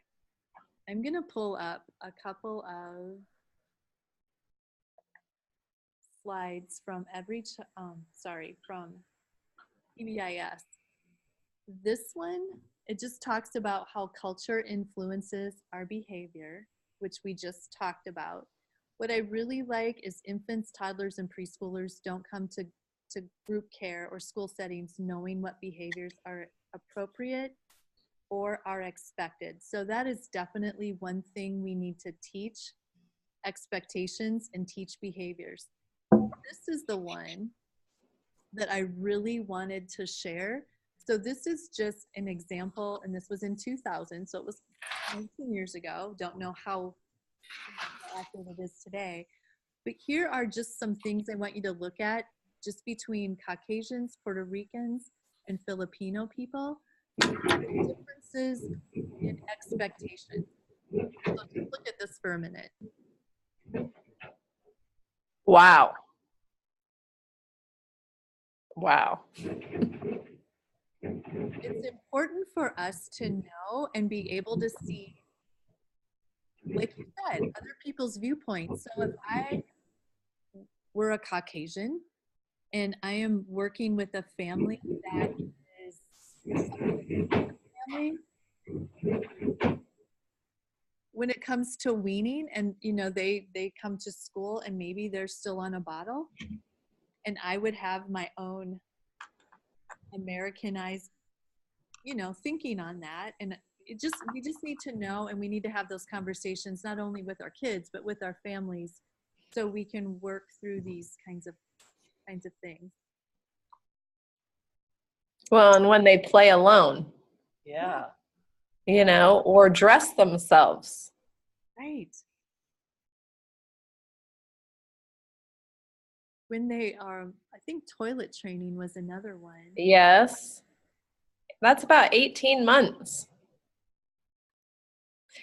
But the Philippines is close to Malaysia, where I grew up, and that is very true. They don't have diapers. They don't utilize diapers the same way we do. And they put their babies from tiny on. Even when they have diapers, they're often not wet because they put their babies on the toilet from tiny, like I'm saying 6 to 8 months. And they make this sound, and the baby just learns that's what it means. They go to the bathroom. So they do diaper their children, but their diapers are not wet in the same way that ours are. Because even when they are in diapers, they put them on a schedule. From early on. Yeah. Wow. And I love that you know that background, because if I were just to look, the however many years I've been teaching this, I look at this chart and I have that I wonder why question, but I don't know the answers. That is so good for me to know that. Well, and it's not that their child is actually capable of being toilet trained. It's that they're toilet trained and in underwear at 18-ish months because they're on a schedule. And if we put our babies on a schedule, or our 18-month-old on a schedule, and we took them to the bathroom every 2 hours, they wouldn't need to wear a diaper either. but it's not that if we didn't take them to the bathroom that they would stay dry or that they would know to go. So, but the other thing that was really interesting to me is the play alone. Yeah. I mean, that's like a 1-year-old. Okay, but here's another little intake on that. Every child, now I don't know about Philippines so much, but in Malaysia, they put ankle bracelets on their babies, boys and girls, and they all have bells, a little jingle bell on their ankle bracelet. And so when I had my girls, my Malaysian friend sent me an ankle bracelet. And so we put it on our daughter who's in college now, and which was really helpful because she never cried. When she'd wake up, she was just a very quiet, content baby. You'd have to go check on her and she'd be laying awake in her crib. So the only way we knew she was awake was we would hear the little jingle bell because she would start to kick her legs. So when you think about that, the play alone, they probably felt more comfortable leaving their babies alone because they know where they are. And that was kind of what I found when I had one on my own child, is I knew where she was because I could hear the bell. If I didn't hear her bell, I would go looking for her. So maybe, I don't know for sure, but maybe that's part of why a 12-month-old can play alone in the Philippines. I don't know. Just a guess. Yeah, it makes good sense. There's, with all of these, there's reasons why. I just don't know all the answers, but it's interesting. I like the different perspectives, and it just helps us to remember to be empathetic when we're talking to families and to be understanding and not, wow, she, blah, blah, blah, and have judgmental attitudes. Everybody's got a reason for why they do what they do or why they think what they think. So when we think about these lenses that we all have, whether it be our culture, the way that the time in which we were raised, just our thoughts about education, our thoughts about just all of the different things. Think about the lenses that Ron Roybal and Dr. Beecher had, because we talked about them having some differences and maybe a little bit of conflicting. Mention that. What lenses do you think they were looking at? What lenses do they come from when they're doing their presentation? Well, Ron worked with lots of behavior challenges and autistic, or special needs, it sounded like. So obviously, kind of like what we talked about earlier, I mean, even conversations with a child who maybe struggles conversationally is going to be more challenging for them, and maybe that would be more of a withdrawal situation than with a typically developing child.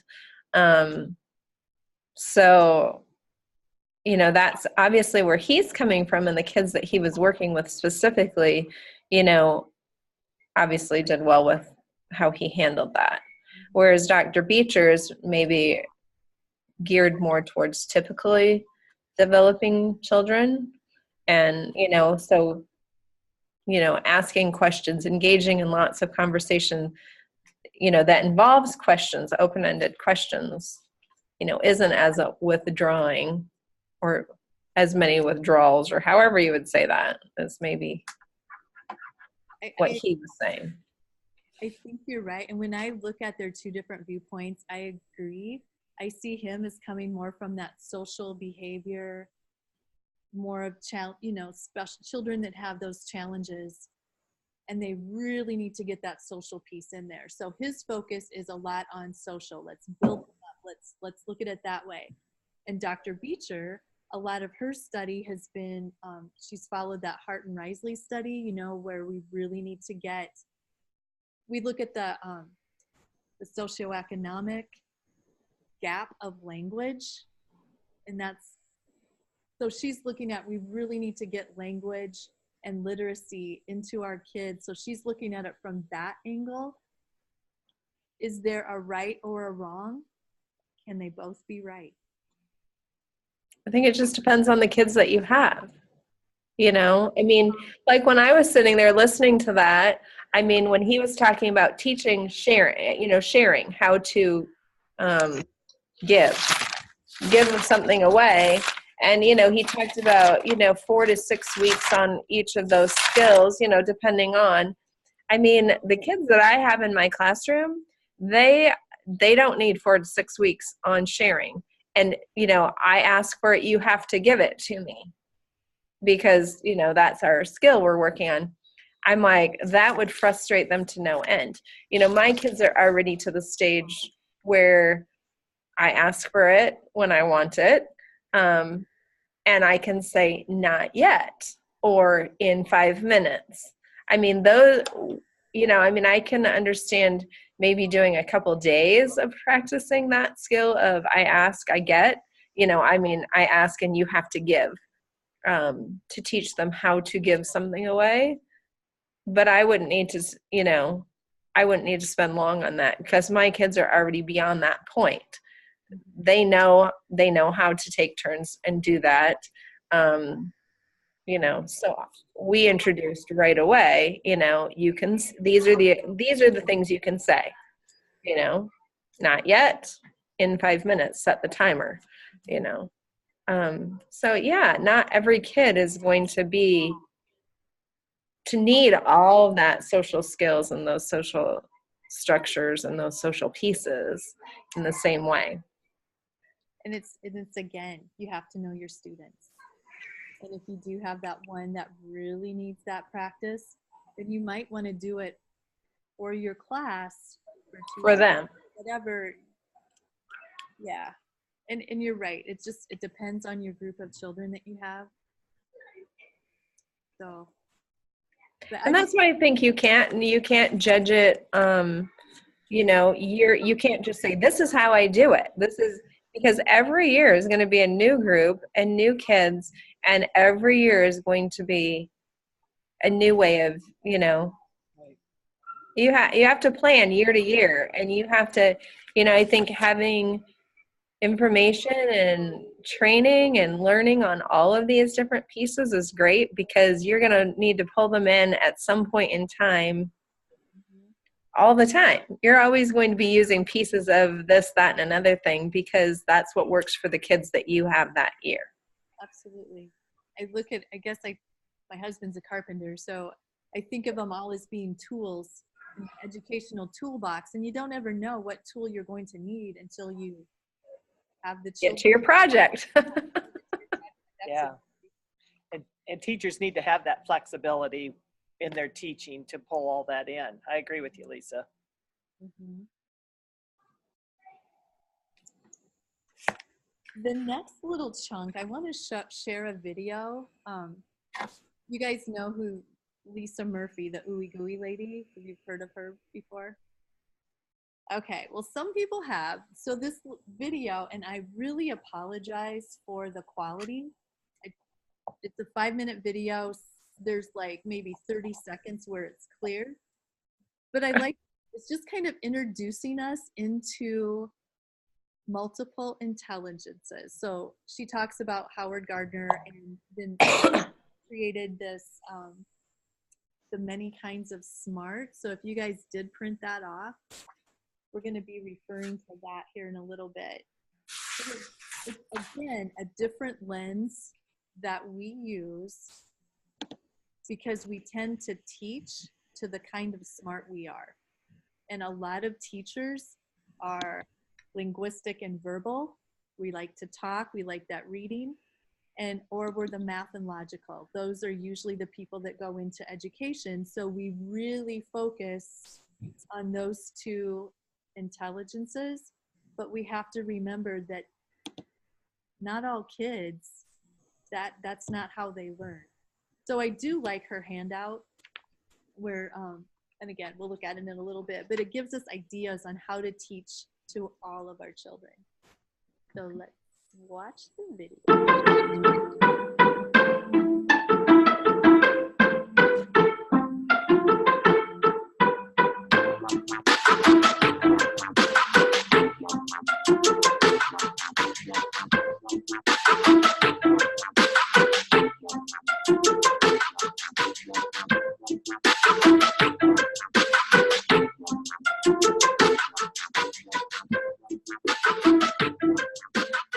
Hi, everybody. Thanks for joining us today.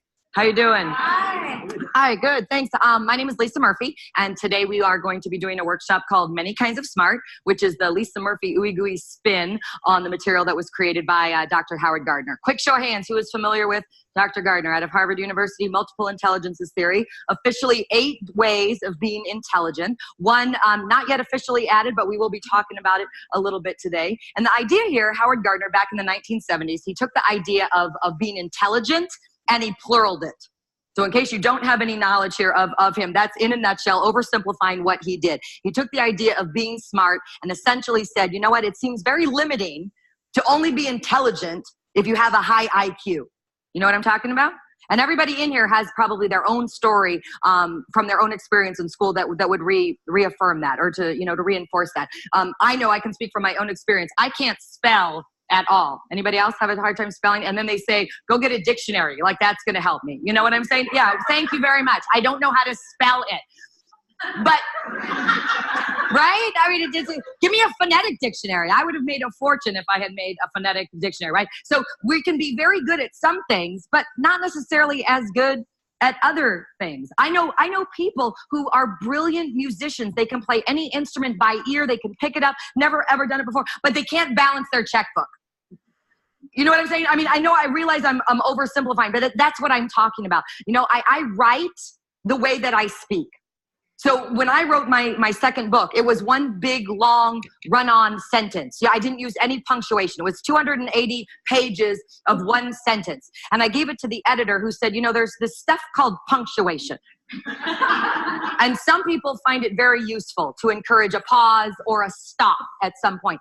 But because I just do what I feel I do well, I feel, quite honestly, that I have a little bit of a success, which allows me then to pull people into my life who assist me in the areas that I'm not good at. Are you following me on that? And in the United States, unfortunately, if you look at the list of the smarts as defined by Gardner, which very quickly, and they're on your handout, word, number, picture, body, music, people, self, nature, and the big picture existential smart. If you look at that linguistic and the math are right there at the top. So even probably in our own schools, even though we're saying there's lots and lots and lots and lots of different ways of being smart, schools, unfortunately, still, for the most part, only value 2 of them. So if you are decent with the language and you like to read and you like to write and you're pretty okay with math, chances are that you're going to do very well in school, right? And woe to the artist, and woe to the musician, and woe to the chatty child who wants to be in conversation all day with somebody. Right? So the Lisa Murphy spin on this is how do we stretch ourselves to make sure that all of the smarts are being included in our classroom? Because quite honestly, and I'm a realist and you all know this, we have a comfort zone around us and we like the kids that are in it. Yes? The kids who line up, the kids who clean up, the kids who follow directions, you know, they take a 4-hour nap. You love them and they're all right here by you. And then right outside our comfort zone is Jonathan. And if you haven't met Jonathan, Jonathan is the child that you wish would get the chicken pox. Are we clear now on who Jonathan is? And his best friend named Mackenzie, who's the bossy girl in the dress-up center, telling everybody what to do and how to do it, or you don't get to go to her party. Do you know her as well?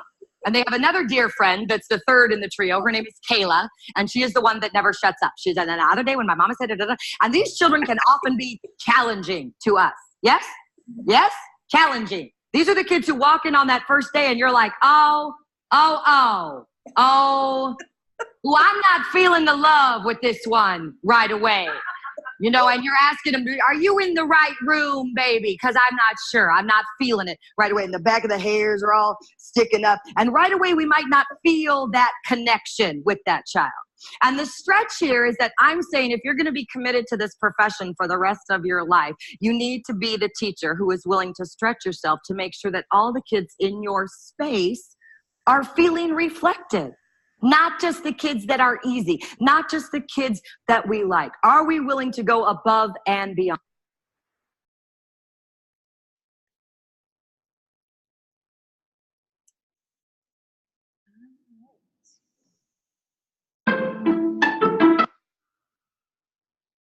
See if I can get Uh-oh. I think that was it. So, because it was just a 5-minute clip. I think that was 5 minutes, right? I don't know. I liked her. I know, she was super good. Because when I listened to it the first time, I'm like, you're done? That was it. That was your 5 minutes. So that's going to lead us right into talking about the many kinds of smart. So if you guys can pull up your sheets, and I'm going to take it off screen share because I don't think I need to share anymore. So pull up your sheets, and I just want you to, and I'll pause the video here so they don't have to watch us read. But what people that are watching the recorded Zoom, I want you to read through the many kinds of smart and just kind of figure out what is your kind of smart. So we're gonna pause it. We are back live. So where do you think you are? What kind of smart are you? And you can be more than one. I put down originally when I just looked at the first, chunk of them without reading about them, I had linguistic and spatial, which after reading about them, I would definitely agree that that fits me. I also thought about musical, but at the time before I read about it, I thought that was for musically gifted people, which, I don't play an instrument, and but I am musical, so I also added that one. So those are the three that I had. Okay, I definitely would have guessed the linguistic, just because of when you say you love reading. I think most people who love reading probably have that as one of theirs. How about you, Chris? I think I'm the math.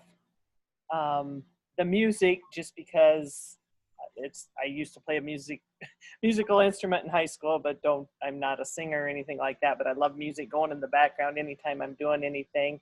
And the nature one, definitely nature. I love anything and everything outside. Mm-hmm. Yeah, and so when you think about how when you work with children, do you bring these loves into your teaching? Definitely. And that was I guess kind of an eye-opening experience for me. So being a person that loves to read, obviously that's one of the things that I like to do. Being a person that loves nature, I always want to get kids outside and involved in that. The musical part, I love the chants and the rhythm, and we can learn anything through music pretty much. So I like to do that, but what I'm not super good at is the body kinesthetic part. So when I think about the kids that really have that, or those the interpersonal skills, which I'm not super great at that either, the talkers, the ones that always want to converse with other people, those are the kids that annoy me probably the most, if I have any that do annoy me. So those are my biases, those are my likes, my dislikes, and so yeah, that affects how I interact. So I have to know this about myself so I can make sure that I'm teaching all of the children and making sure all of their needs are getting met. But I do like that very last page on page 7, where she has 8 ways to learn anything. So that just gives us some ideas, and well, you guys all have the handout. So, but it's nice because we have to remember we're not just teaching kids like us. We're teaching kids who might be in any of those different learning styles. And I did just add, while we were on a little break, to the agenda. So if you, I might have to resend the agenda. If you guys who access the agenda in Google Drive, anytime I make a change, it will make a change. You'll have access to that change. If you look at the one that was downloaded and printed, you won't have this link. But I just added a link on there, just kind of a little, like maybe 15 question quiz, so you can figure out what kind of smart you are. So if you're interested, you may do that. All right, any questions on the 8 ways, the multiple intelligences, or any comment? I think the thing that, like kind of what you said is how do we incorporate all of them? Because we're going to have kids that fit all of those when they're not our gift. It's not an area we feel the most comfortable with, is, so that, I guess challenging ourselves to include all of those.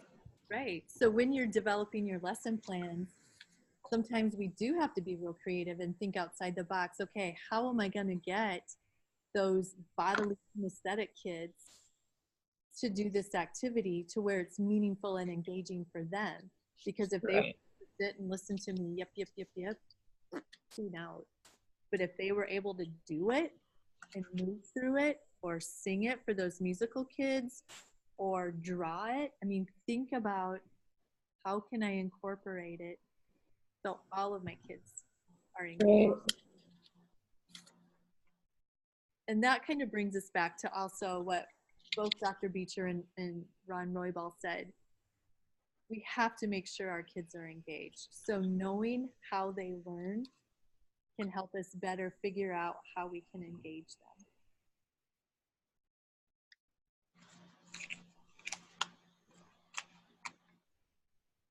Any other comments on that? All right, I am again going to share my desktop.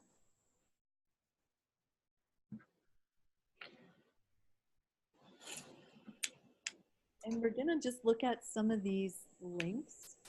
We're gonna spend the remainder of our time just looking at some of the links that we talked about, that they talked about at our Centering on Centers.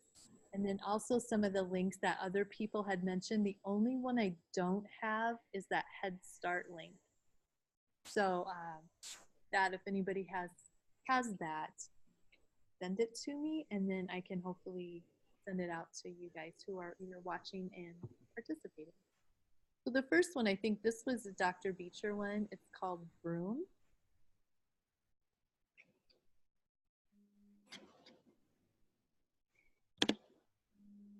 And this one, it said you can get some free, you can print some free tips to try. Talks about brain building. She had science. These 5 actions will help grow your child's brain power. I am sorry, my husband is trying to call me. I don't know if you kept hearing that buzz, but that's what it was. So I think she did have a little video that she shared. Was this the one that she shared? Being a dad, it's not easy. Learning how to balance everything. I question myself every day if I'm being good to her, if I'm doing the right thing for her, if I'm teaching her the right stuff. The brain develops most rapidly in the first 5 years of life. During this time, children will form the foundation for lifelong learning. Vroom showed us that we didn't have to put more on our plate. It's about what we already do, trying to make those moments worth it. From the moment your baby is born, the interactions you share with them can help strengthen the connections that build their brain. Vroom has worked with scientists and experts to turn this brain-building science into something simple. Something that doesn't change what you do with your child, but how you do it. We call it the 5 brain-building basics.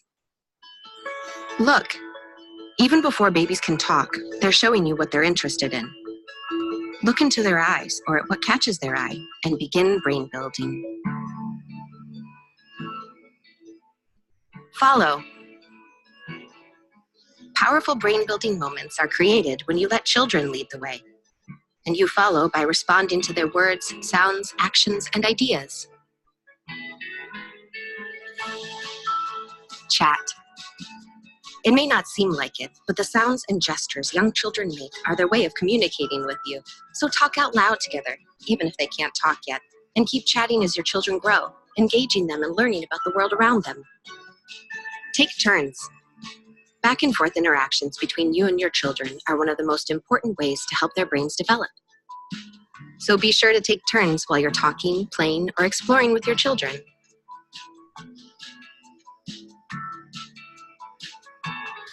Stretch. Make the moment last longer by building on what your child says or asking follow-up questions that expand your child's thinking and learning. When you stretch the conversation with questions like, "What do you think about that?" or "How does that make you feel?" you're stretching the brain-building moments too. By partnering with families, brands, and community organizations, Vroom is here to help trigger brain-building interactions between you and your child, using the moments you already share together. You've actually taught your child something when you don't think you're teaching. He's learned something new and he's still learning. When she gets something, it makes me feel like I'm the best mom in the world. You already have what it takes to be a brain builder.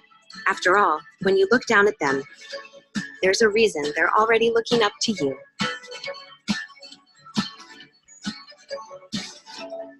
Vroom. Make any moment a brain-building moment.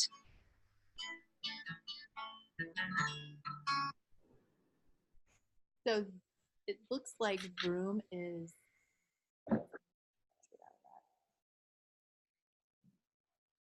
one of those activities or a website that you can share with parents, and then they can log in,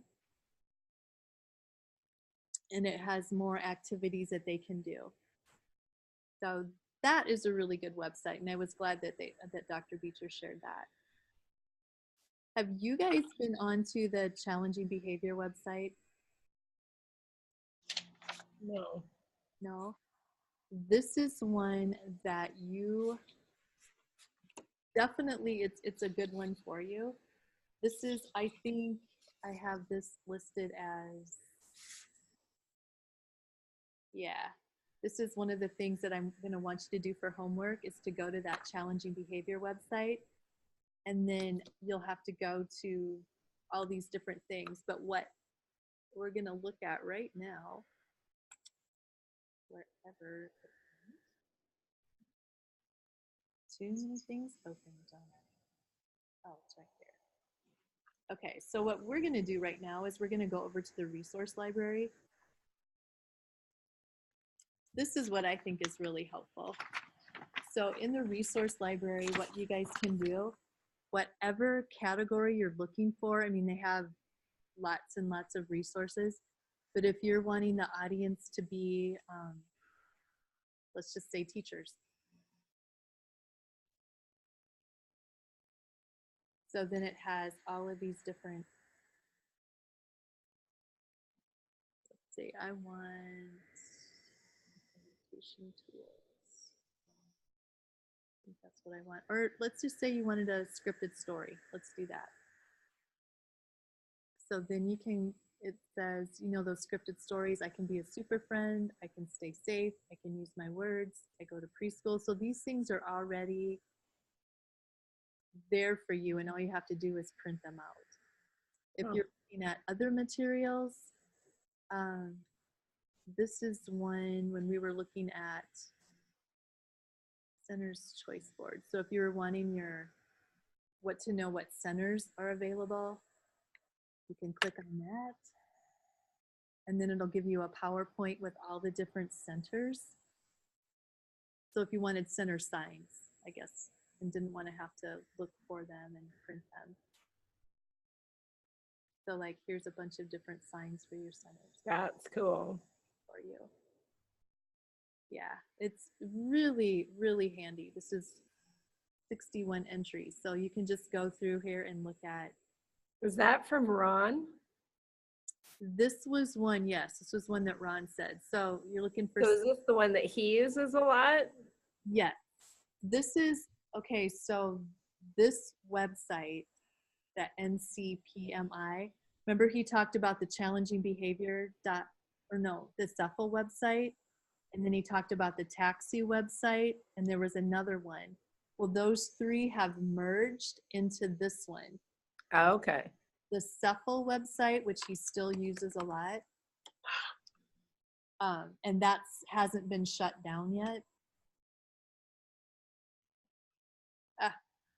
That's funny. There we go. So this one he also uses quite a bit, and it has some of the same things, just not everything. So if you go to this one, you can find those same scripted stories. You can find book nooks, which are awesome for teaching social stories. So for example, this one on Monday When It Rained, it gives you the book, some of the things to think about that promote social development, but then it'll give you like day one, you can talk about rain. It'll give you art activities, make believe, science activities. The next day you might want to talk about sharing. Gives you music and movement, art activities, sand and water. Then you might want to talk about cookies. And it just gives you a lot of different ideas that all build on emotion. Emotional literacy. So those are handy. All of these things are handy. It's got the feeling faces. If you were to, so the solution kit, that's all here on that, the center on the social emotional foundations for early learning, that we call it CEFL. If you went over here, you would probably find the same things. These are just in alphabetical order. So if I were to go to feeling, if I were looking for feeling faces, maybe I can just type it up.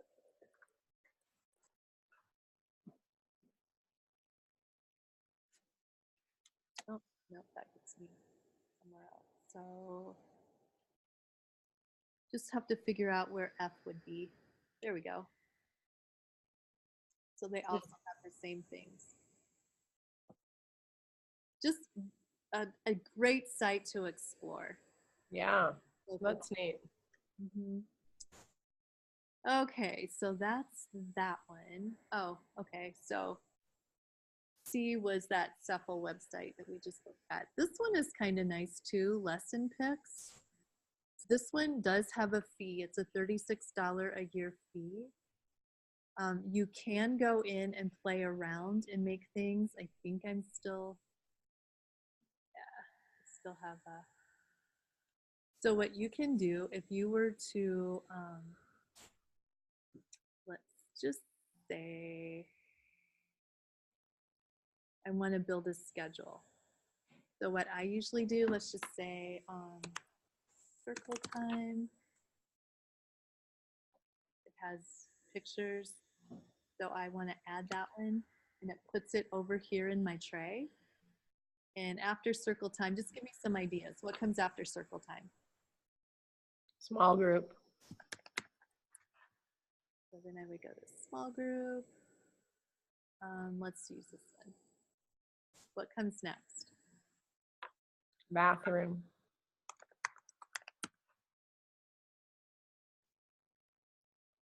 So let's just do this one.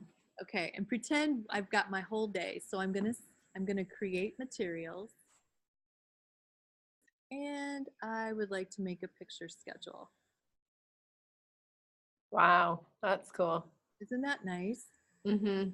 So this is the order I want: circle time, small group, bathroom. Ooh, no, wait, let's move that. I want to go to the bathroom before small group. Then you go to the next. Do I want to do a basics? I can do Christmas lights, dinosaurs, a flap schedule. Let's do a mermaid. I haven't ever seen that one. So we're gonna do a mermaid. Oh, that one's not that great. Let's do a train. So then we finish. It's being created. Then I'll be able to download it.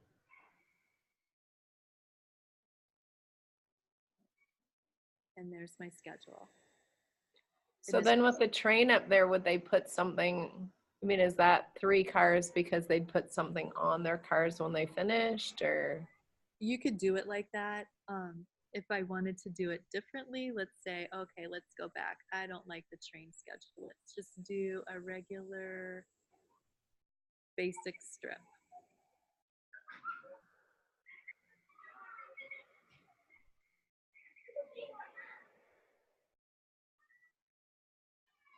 Let's just like that.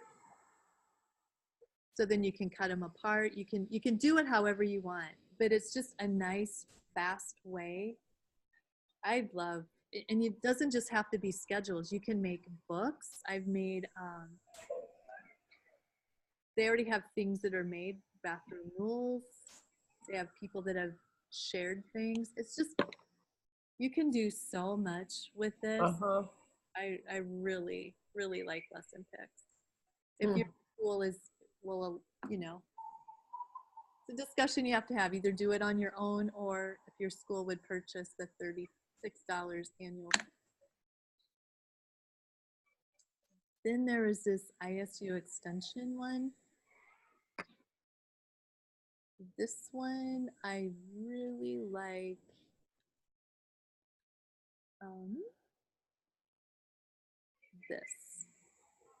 This is what I usually go to, Ages and Stages. They had some of those out there, but you can, if you're working primarily with 4-year-olds, you can go to the Ages and Stages for 4-year-olds. It doesn't cost you anything. You can download it. And these are things that you could hand out to families. It's nice information, what they're doing, what they're thinking and learning, listening, talking, reading, feeling, relating. Ideas, gives book ideas. So this is another great resource. And she had talked, there's so much in ISU Extension too that you can go to. Just, this one, fighting. Oh, that's another thing. When you guys go back here, if you guys go to this one, and click on the family, so you go back to the resource library. Audience, I want it to be for families. They're called Backpack Connection.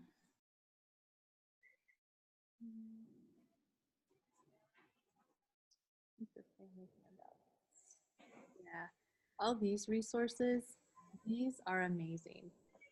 So how to help your child recognize and understand anger, understand frustration, just all kinds of routines and schedules, help your child have a successful bedtime. They have 44 of these different family handouts. So it's just kind of a nice thing for you to look at too.